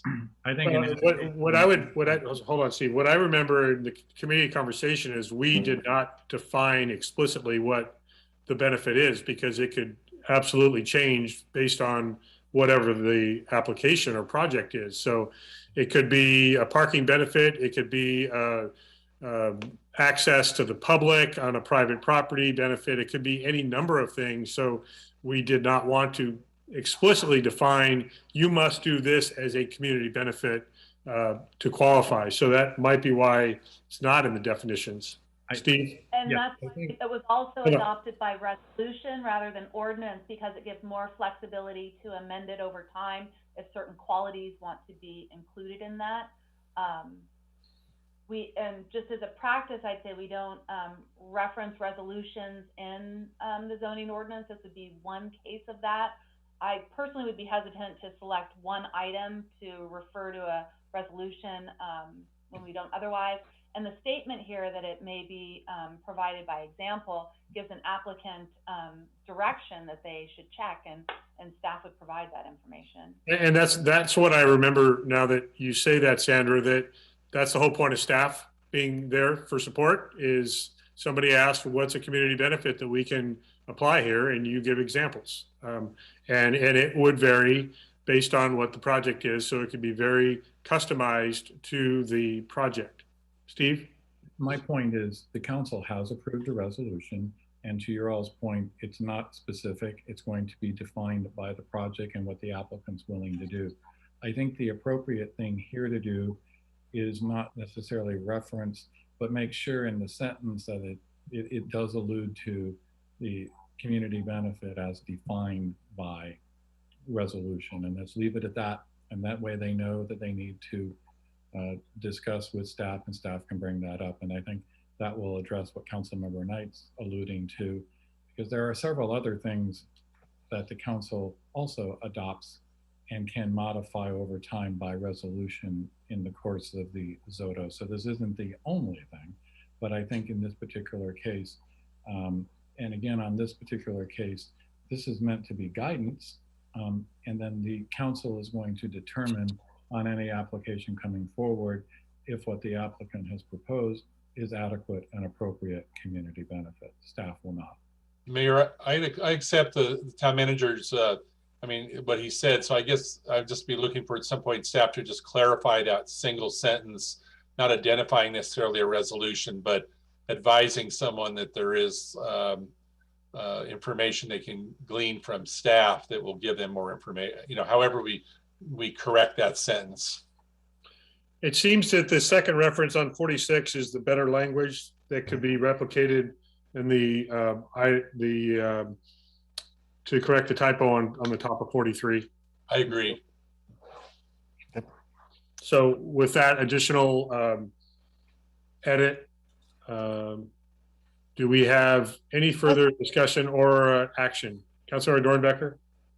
Yes, I'd like to make a motion that we approve and not have the reading of ordinance number 21-501, an ordinance of the town council amending Title 6, Animals, 12, Streets, Sidewalks, Public Places and Parks, 15, Buildings and Construction, 16, Subdivisions, and 17, Zoning, and repealing Title 18, Design Standards of the Outfield Municipal Code, with the 3 changes that our lawyer specified.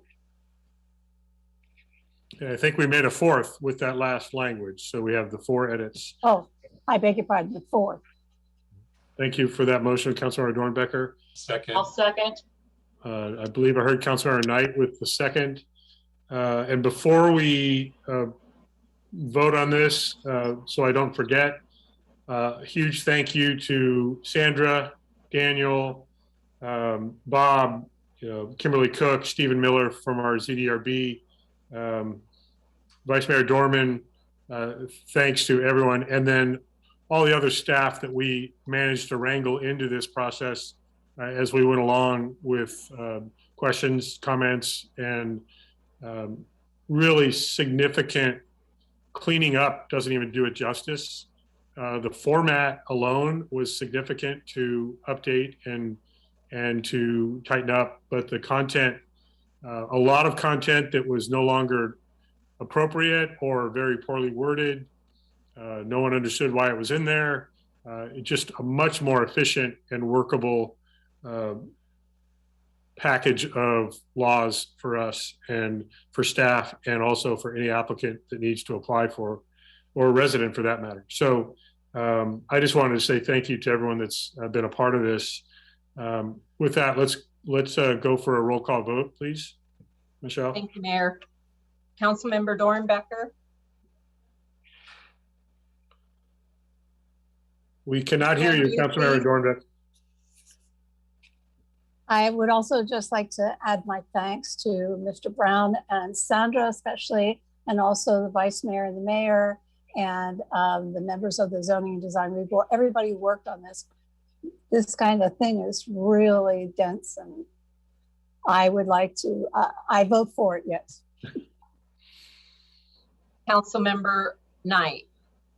A thankful yes. Okay, Councilmember Mueller. Yes, and excellent job to everybody involved, and a great thank you. Vice Mayor Dorman.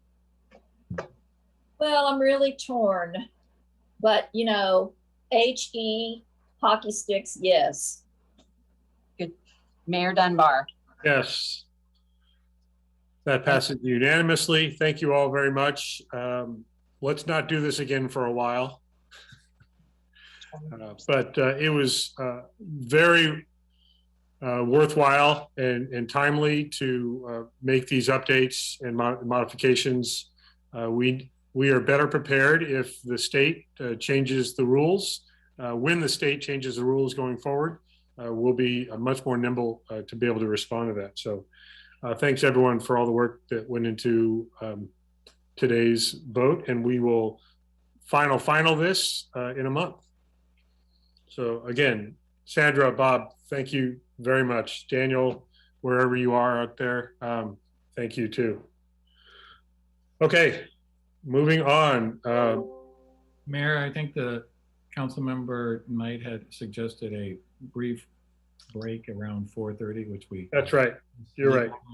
Thank you for the check on that. We will no more than 5 minutes, please. So I see the time at 4:44. Please be back by 4:49. We will go in for a very short recess.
my video, it wouldn't let me.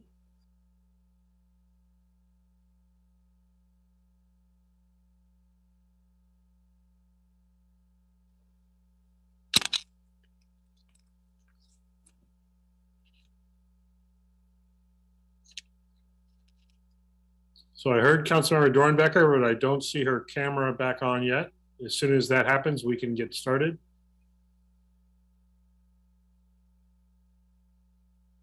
Okay. There you Thank are. Okay, if you're ready, we're ready. All right, we are back.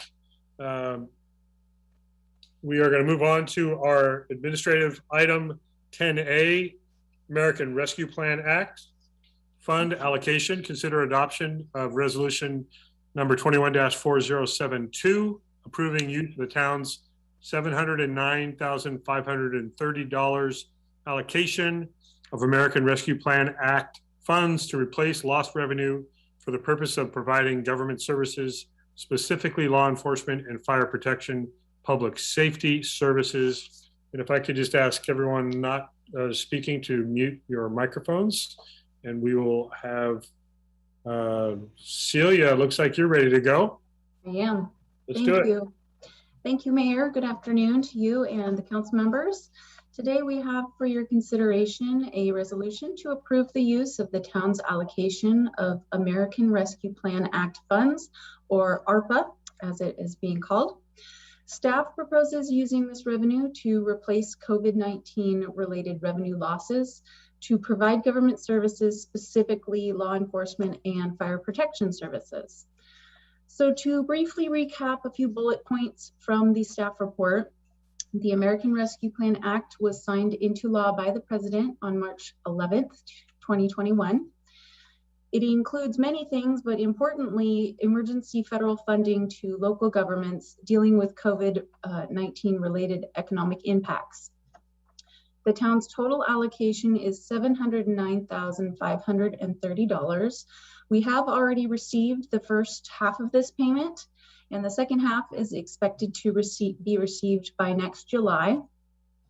The Department of the Treasury issued the interim final rule that outlines the allowable and prohibited uses for ARPA funds. So staff has reviewed the interim final rule and recommends using the ARPA funds for the provision of government services to the extent of the reduction in revenue due to the COVID-19 public health emergency relative to revenues collected in the most recent fiscal year to the emergency. So that's a mouthful, that's straight from the interim final rule. So what does it really mean? The town was required to calculate its COVID-19 related revenue losses based on guidance provided in the interim final rule. The calculation compared to fiscal year 18-19 revenue collections, since that was the last full fiscal year prior to the pandemic. Transient occupancy tax and sales tax were hit the hardest by the public health emergency, and these are major general fund revenues.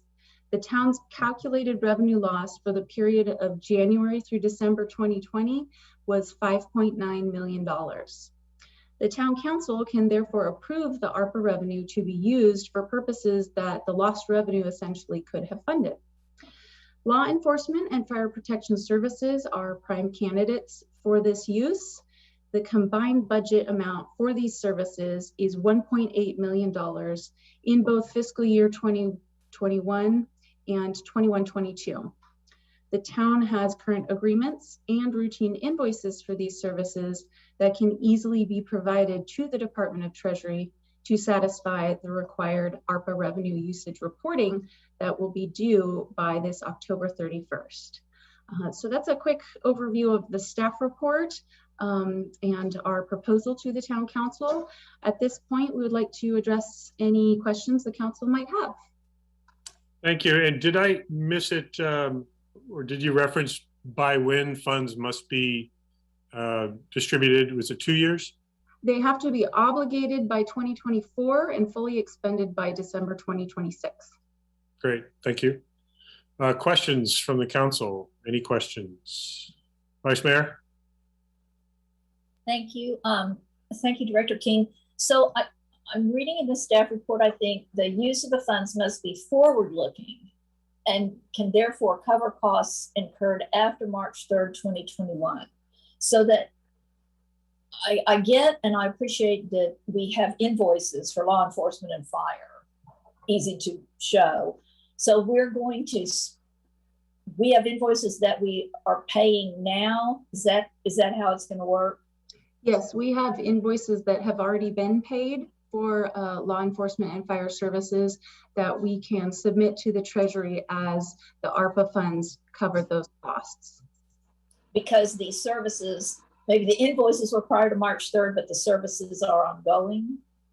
We're billed monthly for law enforcement. Ah, okay. Mm-hmm. And we just paid the second half of our fire contract services. Perfect. Thank you very much. Mm-hmm. Any other questions? I don't see any hands raised. Did we get any public comment, Michelle, on this item? No, Mayor, we did not. Thank you. Thank you. So the action before us is to accept the staff's recommendation on how to allocate the $709 and change $1,000 as recommended to our two public safety, I'll just say budget areas. If no further discussion, you want to take action? Is anyone ready for a motion to that effect? Good. Councilmember Mueller. Happy to make a thank you very much for town staff. It's your suggestion is nothing more important to me than our first responders. So excellent. I'd like to make a motion that we approve resolution number 21-4072, approving use of the town's $709,530 allocation of American Rescue Plan Act funds to replace lost revenue for the purpose of providing government services, specifically law enforcement and fire protection public safety services. I'll second. And Vice Mayor, is that the reason for the hand up? Yes, second. Thank you. Okay. There it is. Okay, great. Motion, Councilmember Mueller, second, Vice Mayor Dorman. A roll call vote, please. Thank you, Mayor. And I'm just confirming there was no public comment, correct? Correct. Okay. Councilmember Mueller. Yes. Vice Mayor Dorman. Yes. Councilmember Knight. Yes. Councilmember Dornbecker. Yes. Mayor Dunbar.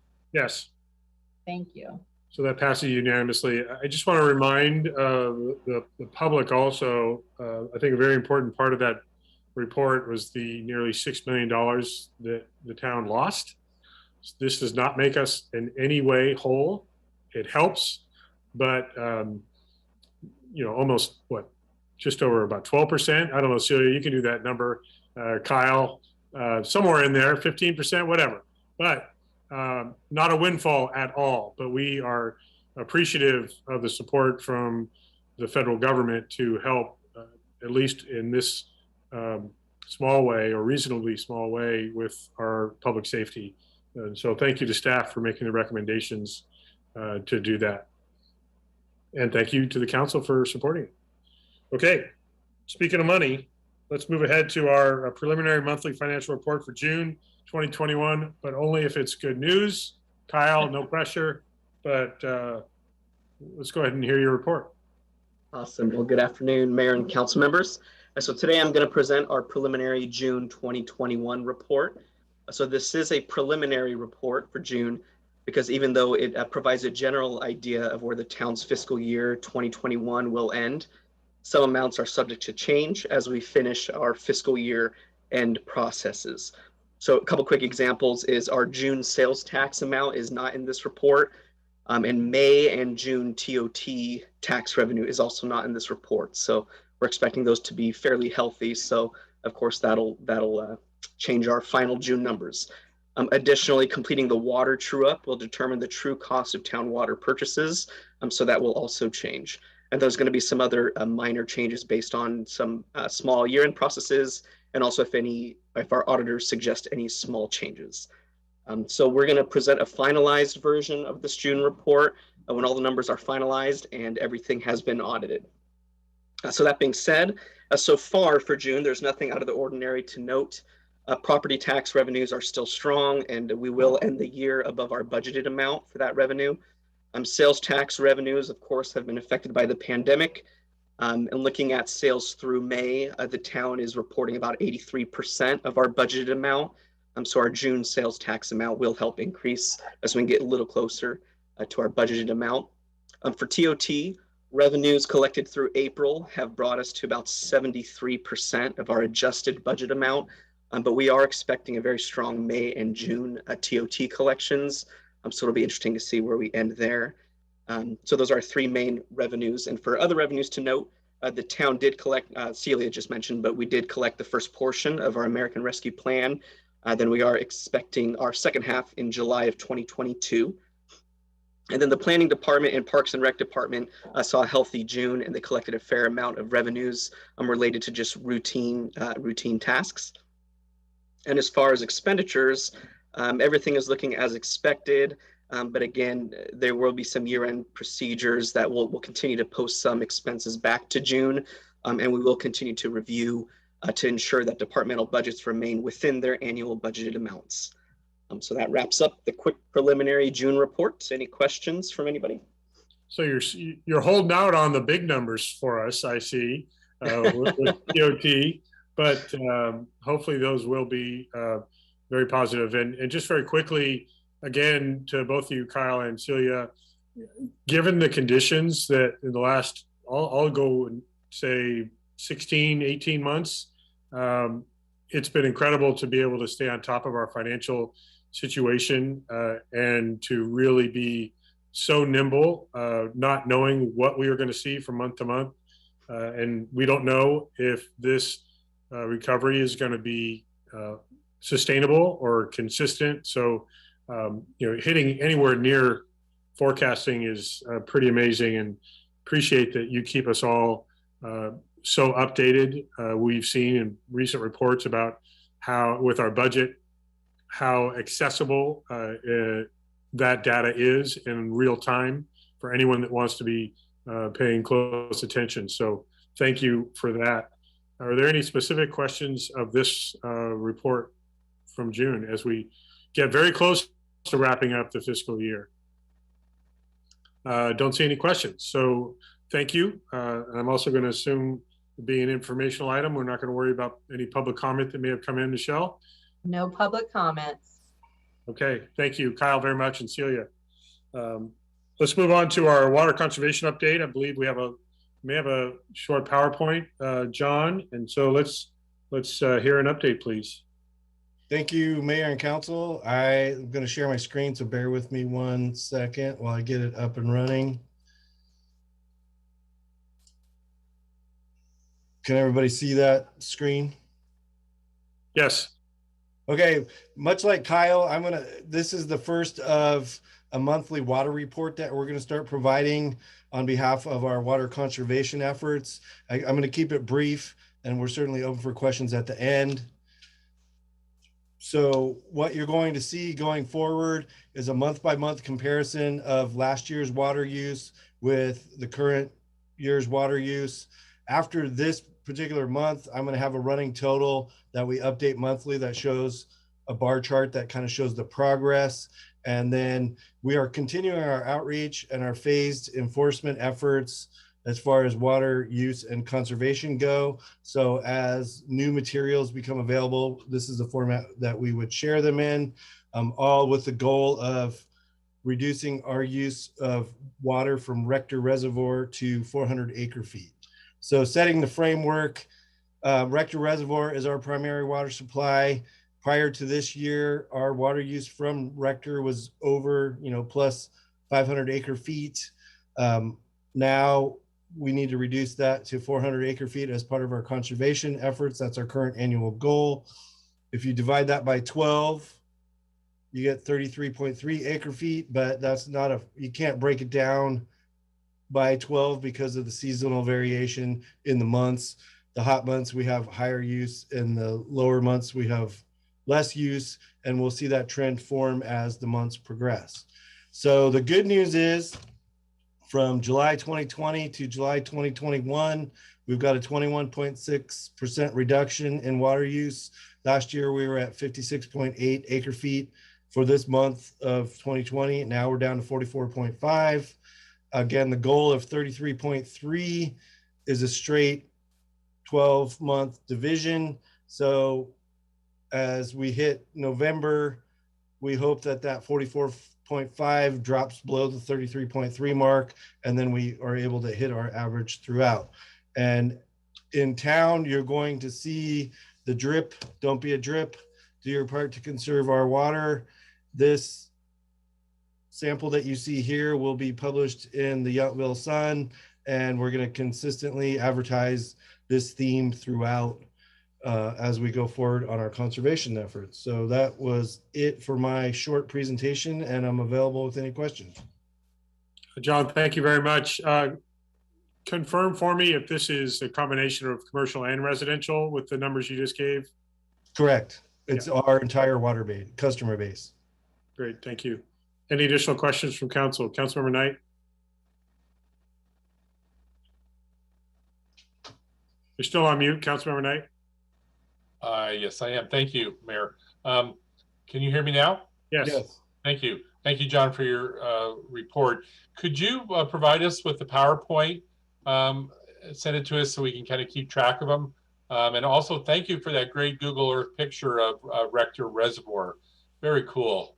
But it'd be nice to be able to keep that report month to month. Right. And also, if I could, Councilmember Knight, we will be putting this information on our website. It'll be one of the feature buttons on the homepage, water conservation, and each monthly update will be included there so that the public can track.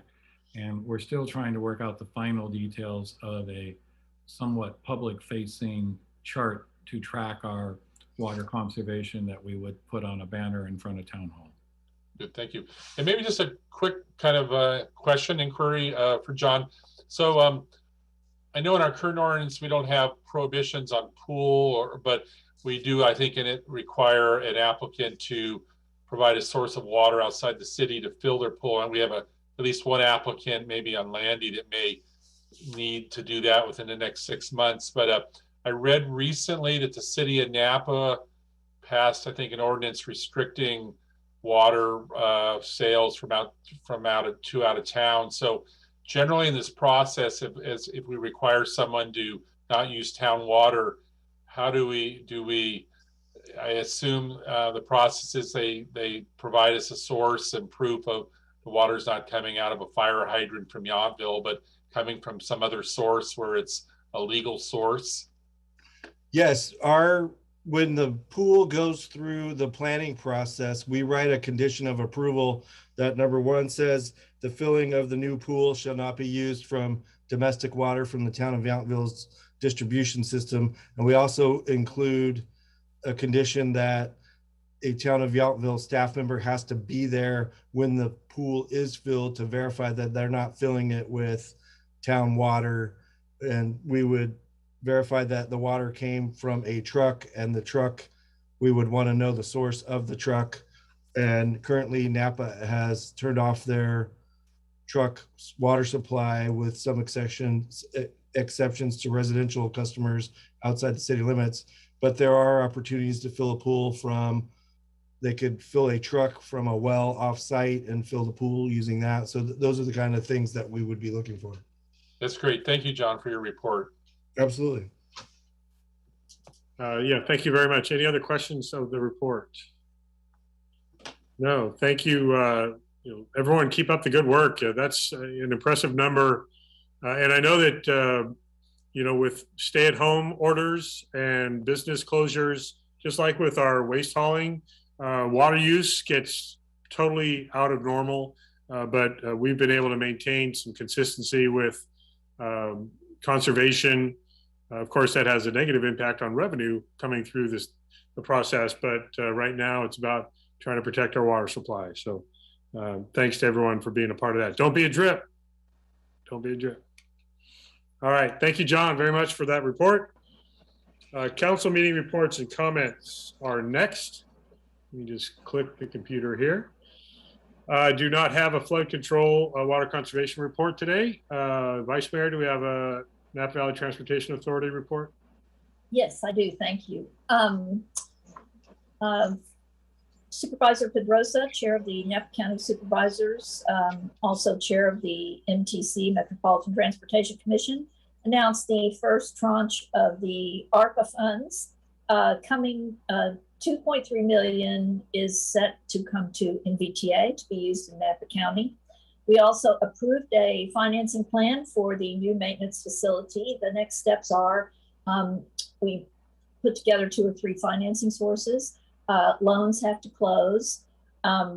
We met on the 21st of July. On the 23rd, the invitation for bid went out. So they are advertising that, and then the bids will be awarded in due course. We did a new contract with our current operator, Transdev. So that's good. There will be continuity in that. And you should have seen some social media by now. Starting on August 15th, there will be some new routes and some other route changes. We will have more hours on our local routes in Napa, including the on-demand. There'll be 2 new fixed routes also in Napa. Perhaps of more interest to us here in Yountville, the express service to the Vallejo Ferry will be in operation after that. If you want to look at all the details, it's at vinetransit.com. Thank you. Thank you. And I think just for a post-it for the 2 of us prior to our next MBTA board meeting, we should ask for an update on the status of the replacement for the trolley that's supposed to be an electric vehicle, where that it's been years in process, and every time we get the emails that the backup to the backup shuttle is in service and failing, reminds me we need to see where that status of the new EV bus is. So between the 2 of us, Vice Mayor, we'll remember to check on that with NVTA. Upper Valley Waste Management Authority, do we have a report? No, we have not met since we met since the last time the council met. We'll be meeting again in September. Okay, thank you. And I will be making a presentation with Christy Pistone of Upper Valley Disposal Services and some other industry experts at the California Resource Recovery Coalition webinar/conference next week, no, 2 weeks, about the impacts of COVID-19 and the pandemic on solid waste and recycling efforts, and what they meant to Napa County and our jurisdiction being so heavily tourist oriented, and also what has happened to the waste streams with recent legislation pending, et cetera. So between Councilmember Moeller and myself, we will give a very detailed update next month on solid waste and recycling. Okay, thank you. LAFCO, do we have any update on that, Councilmember Moeller? Yes, a couple things on, we met yesterday, and we made some sphere of influence changes on the Lake Berryessa Resort Improvement District, and also the Napa County Resort Improvement District, and as well as Spanish Flats, to make sure some of their water facilities actually and storage tanks kind of burned in the fire. We were including them in the Lake Berryessa water district now, and because there is some changes of where new structures can be built.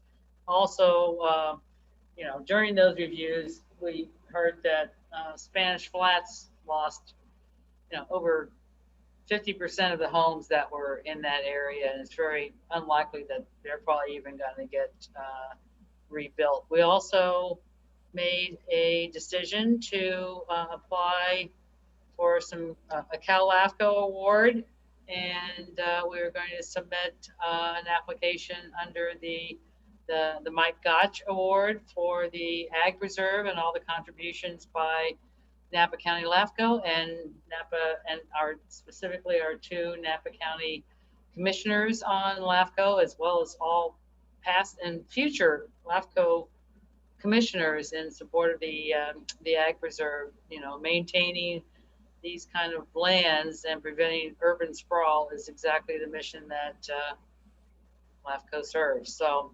also I had a Cal LAFCO board meeting. Oh, and another thing we approved at our LAFCO meeting was to nominate Ken Leary for, there is an opening for the public member in the coastal region. We are in the coastal region, so his nomination will go forward for the board of directors, the Cal LAFCO board of directors. I'm also applying for a 3rd term on the Cal LAFCO board of directors. And quickly, we had a Cal LAFCO board of directors last Friday. And the update there is that we are still planning on holding our annual conference. It's going to be in Newport Beach in October. And things are looking good so far. We're getting a lot of people signing up for that conference, so we're really looking forward to that. So there's LAFCO and Cal LAFCO. Thank you very much. Do we have a report on Watershed Information and Conservation Council? No, I gave that one last time. I do have a report though on the county climate action plan. Okay, let's just go ahead straight to that. Go ahead. All right, so we had a presentation on a possible disposable foodware ordinance countywide, and apparently compostables are considered a problem because they're single use, and this ordinance would promote, at least promote the idea of using rewashable items. But there were several conversations back and forth about visitors aren't going to bring their own, plates and knives and forks and things to different events. And so that didn't seem like, and besides, how much water would it take to then wash all of these other items? So it's going to be, there are going to be some, difficult decisions coming up for all of us in that case. And I asked if they could please let us know if bamboo might be an alternate, but I understand that it too requires a lot of water to grow. So the group then said that they would like to hear from Carmel and other tourist areas about what they do and how they handle reusable, compostable single-use foodware. So that was the major production that we had. And then I did find out, though, that on September 26th this year, there's going to be an electric car drive sponsored by Ricolte Energy. Gopal Shankar was there and brought that up and said it has been scheduled for September 26, 2021. So if you want to try out an electric car, go there. And there was also a talk about residential rooftop energy permitting online with fees. So there's a lot of interest in what we're doing, and I'm really glad. But one problem begets another, it seems. There's just no simple solutions. But that's my report. Thank you. And I'll just put in context, the report you just referenced was from a special interest group that is advocating for an ordinance they drafted that they want the jurisdictions to adopt. Both Councilmember Dornbecker and I offered up some questions, I'll say concerns. You addressed the water supply and use issue specifically, which I thought was appropriate. I talked about the timing of asking restaurants that have been severely impacted for over a year by a pandemic that they now have to change their practices, and that compostable utensils and materials, by, at least in this perspective that was presented, are not sufficient. So there needs to be more discussion about it, and there needs to be a balance also. What happens, the difference between a local business that controls how it operates and a national business that has different rules outside of California. Are they supposed to then use different foodware utensils locally based on a county ordinance? And so there's some things that weren't really, in my opinion, fully vetted in the request that was presented in that presentation. The other thing that I think that was of note, the committee had a discussion about voting authority on the committee, and it was determined and decided almost unanimously, with the only 2 votes opposed from the 2 representatives from the city of Napa, to continue one person, one vote authority, with the understanding that if this committee ultimately becomes a more official authority with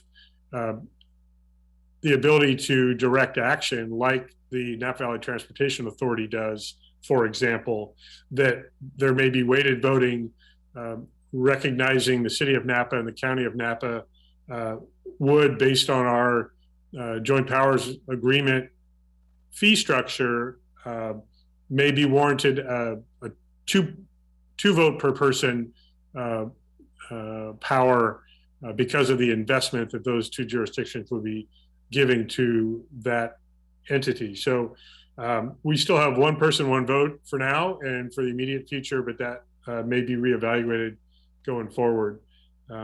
So thank you for that report. I'm going to shift quickly to Cal City's update.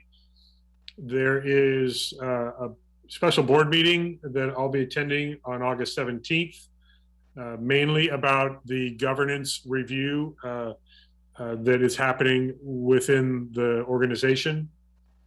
Then the annual conference, September 22nd through the 24th in Sacramento. All indications are that it will be in person. Over 1,500 people have registered. I know that several of us have registered and plan on going.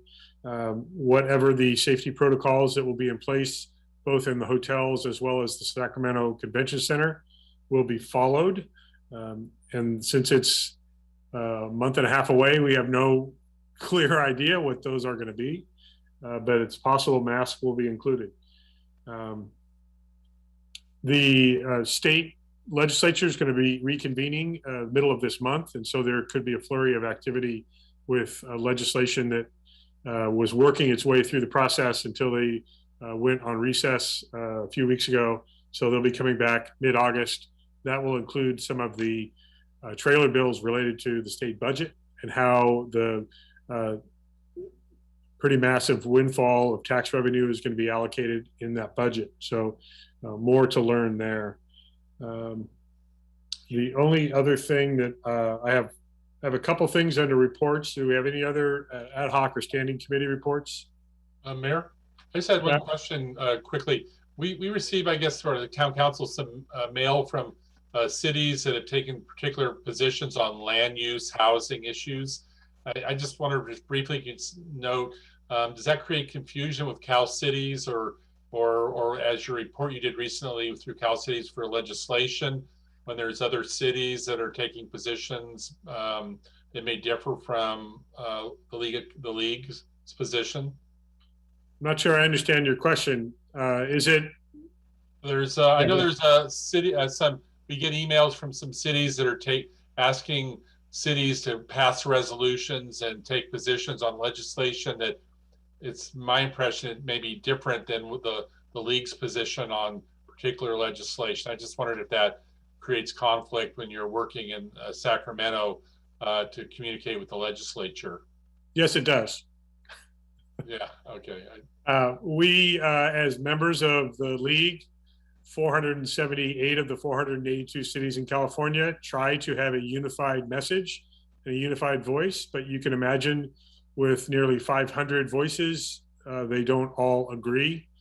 Certainly individual cities are, have the authority if their council decides to go with a different position, but we we have seen much more impact and often success when we have worked as a organized, not only voice, but advocacy with our legislators. So yes, there are circumstances where either regions or individual cities will sometimes take their own positions. We certainly see it with various initiatives, whether they be climate initiatives, for example, or counties that are taking their own positions on public health protocols. So yes, we don't lose our individuality, but we have found that when working together, we have a greater impact. So my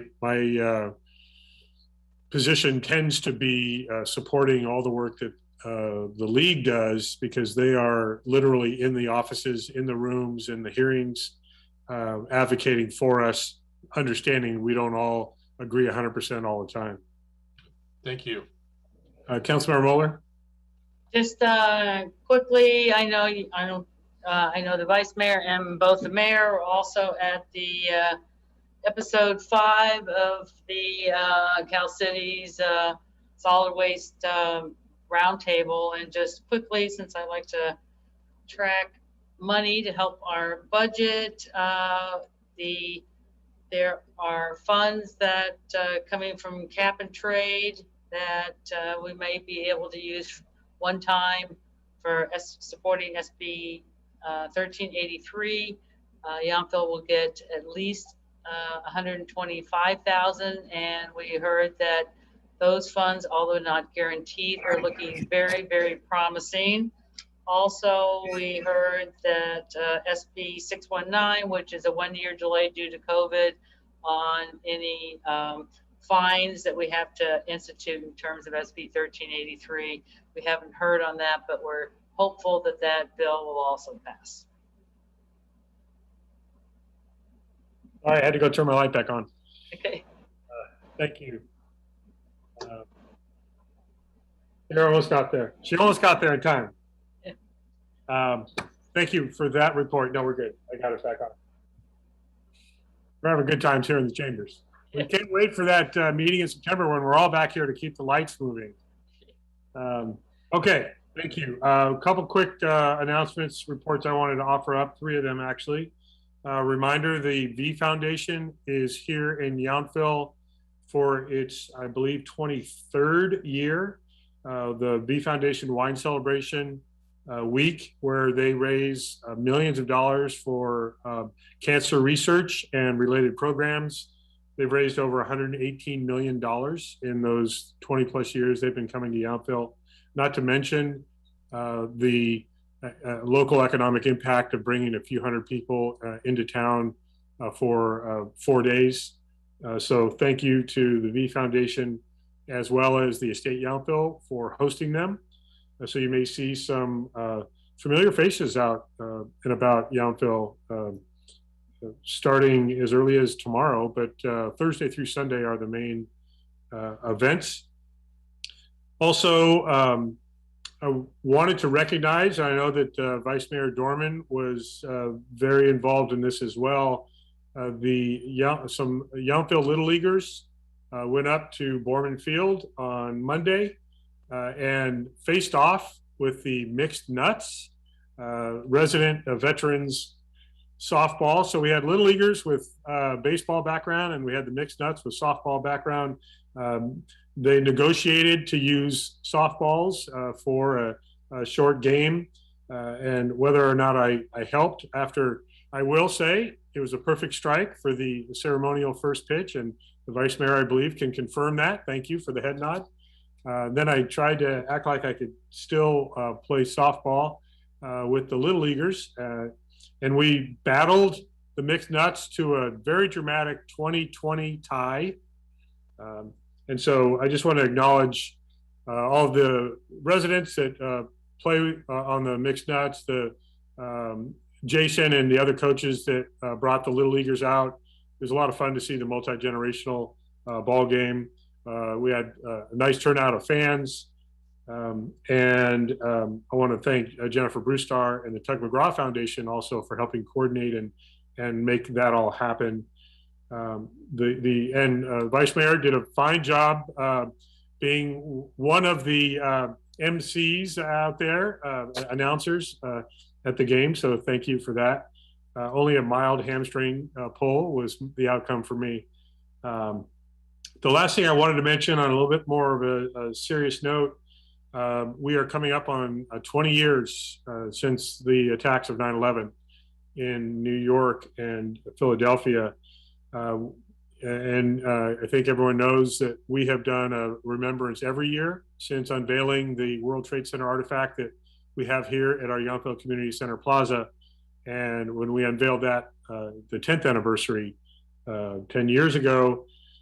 So I am working with CAL FIRE, our Sheriff's Office, Veterans Home, our staff, especially Samantha, thank you, and also our council as a whole, to put together a special remembrance this year. It's on a Saturday.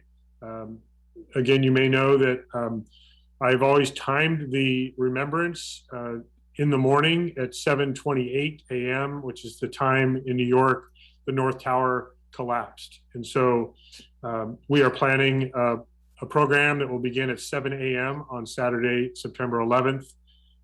We have a very special addition to the program this year, thanks to our Yountville's own poet laureate, Marianne Lyon, who is working with local poets to write poems inspired by the 20-year remembrance.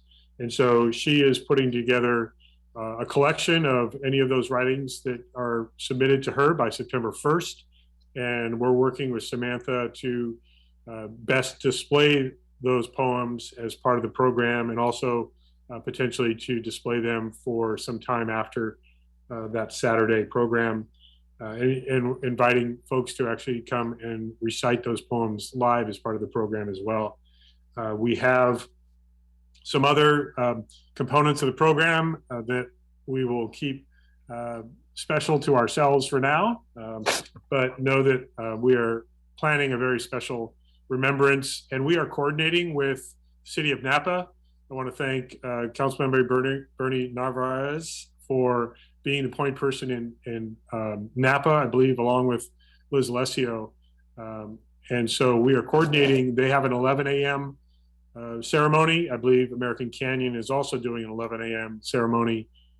But we are sharing some of the law enforcement, public safety crews that are available for ours that are going to then go down to City of Napa and support their remembrance as well. So inviting everyone to come out. It will be a little bit structured, but we welcome anyone that would like to come and participate and remember 20 years later the lives that were lost and impacted by those events. It's a very moving tribute that we have every year. So more to come on that, but I wanted to get that out because we don't meet again prior to that on September 11th. So you'll see more information about that. That's all I have. Are there any other reports from any other council? Yes, Vice Mayor.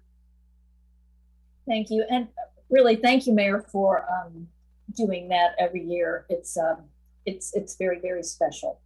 And on a completely different note, when you're ready for a motion to adjourn, I'd like to make it if it's time. I believe it is. So go ahead. So I would like to adjourn in honor and celebration of our birthday boy town manager, Steve Rogers. We are, let the record reflect, leaving at 5:32, so there is still plenty of time for fun. Thank you. I had it written down on my agenda to do that, but I appreciate that you made that motion. I'll just go ahead and second it then. Thank you. We're not going to talk about what number it is. Doesn't matter. We stopped counting a long time ago. But yes, happy birthday, Steve. And what better way to spend, let's see, 2.5 hours of your afternoon on your birthday than with all. So, and Councilmember Knight, knowing the emojis, well done. I don't think there are emojis on here, but the icons, I don't know. But happy birthday, Steve. I'm going to say we're unanimously voting in approval, Michelle, for the record, to adjourn to our next meeting, which, as we have taken the action to have our regular meetings now be at 3 o'clock, that will be next Tuesday, September 21st, because we have already voted to cancel our first Tuesday in September meeting. So we'll be back on September 21st. I also want to acknowledge, and I see that Samantha is still here. I'm going to hit you up, Samantha, if I can, as a reminder. We should have done this in the announcements. The upcoming Guy Buffet events that we have over at the community center. Yeah, on Saturday, August 14th, starting at 3 o'clock, we'll be doing a special proclamation for Guy, and then also drawing the raffle winners for the 2 pieces of art. And we're still selling those tickets at the community center. You have really good chances. We'll be pouring a little wine from 3 to 4. And it's kind of, we have a few more weeks after that of Guy here in Yountville in the gallery, but it'll be our chance to kind of say farewell to him as well. Yes, it's been pretty amazing to have him as an artist in residence here since mid-June until September. So that's been quite special for all of us. And please come out and enjoy and celebrate Guy, not only as a friend, but an amazing, very talented artist. And thank you, Samantha, and everyone with the Arts Commission and our Park and Rec Department for having those exhibits and having all that available. Saw the pop-up art show last week. We've got music in the park going. We have Yountville Out Loud coming back. So we've got some revivals happening out there. Please come out and enjoy any and all. So with that, we have already voted to adjourn. Thank you all for joining us today, and we'll see you in September or out on the streets. Thanks, everybody. Good night. Thanks all. Bye.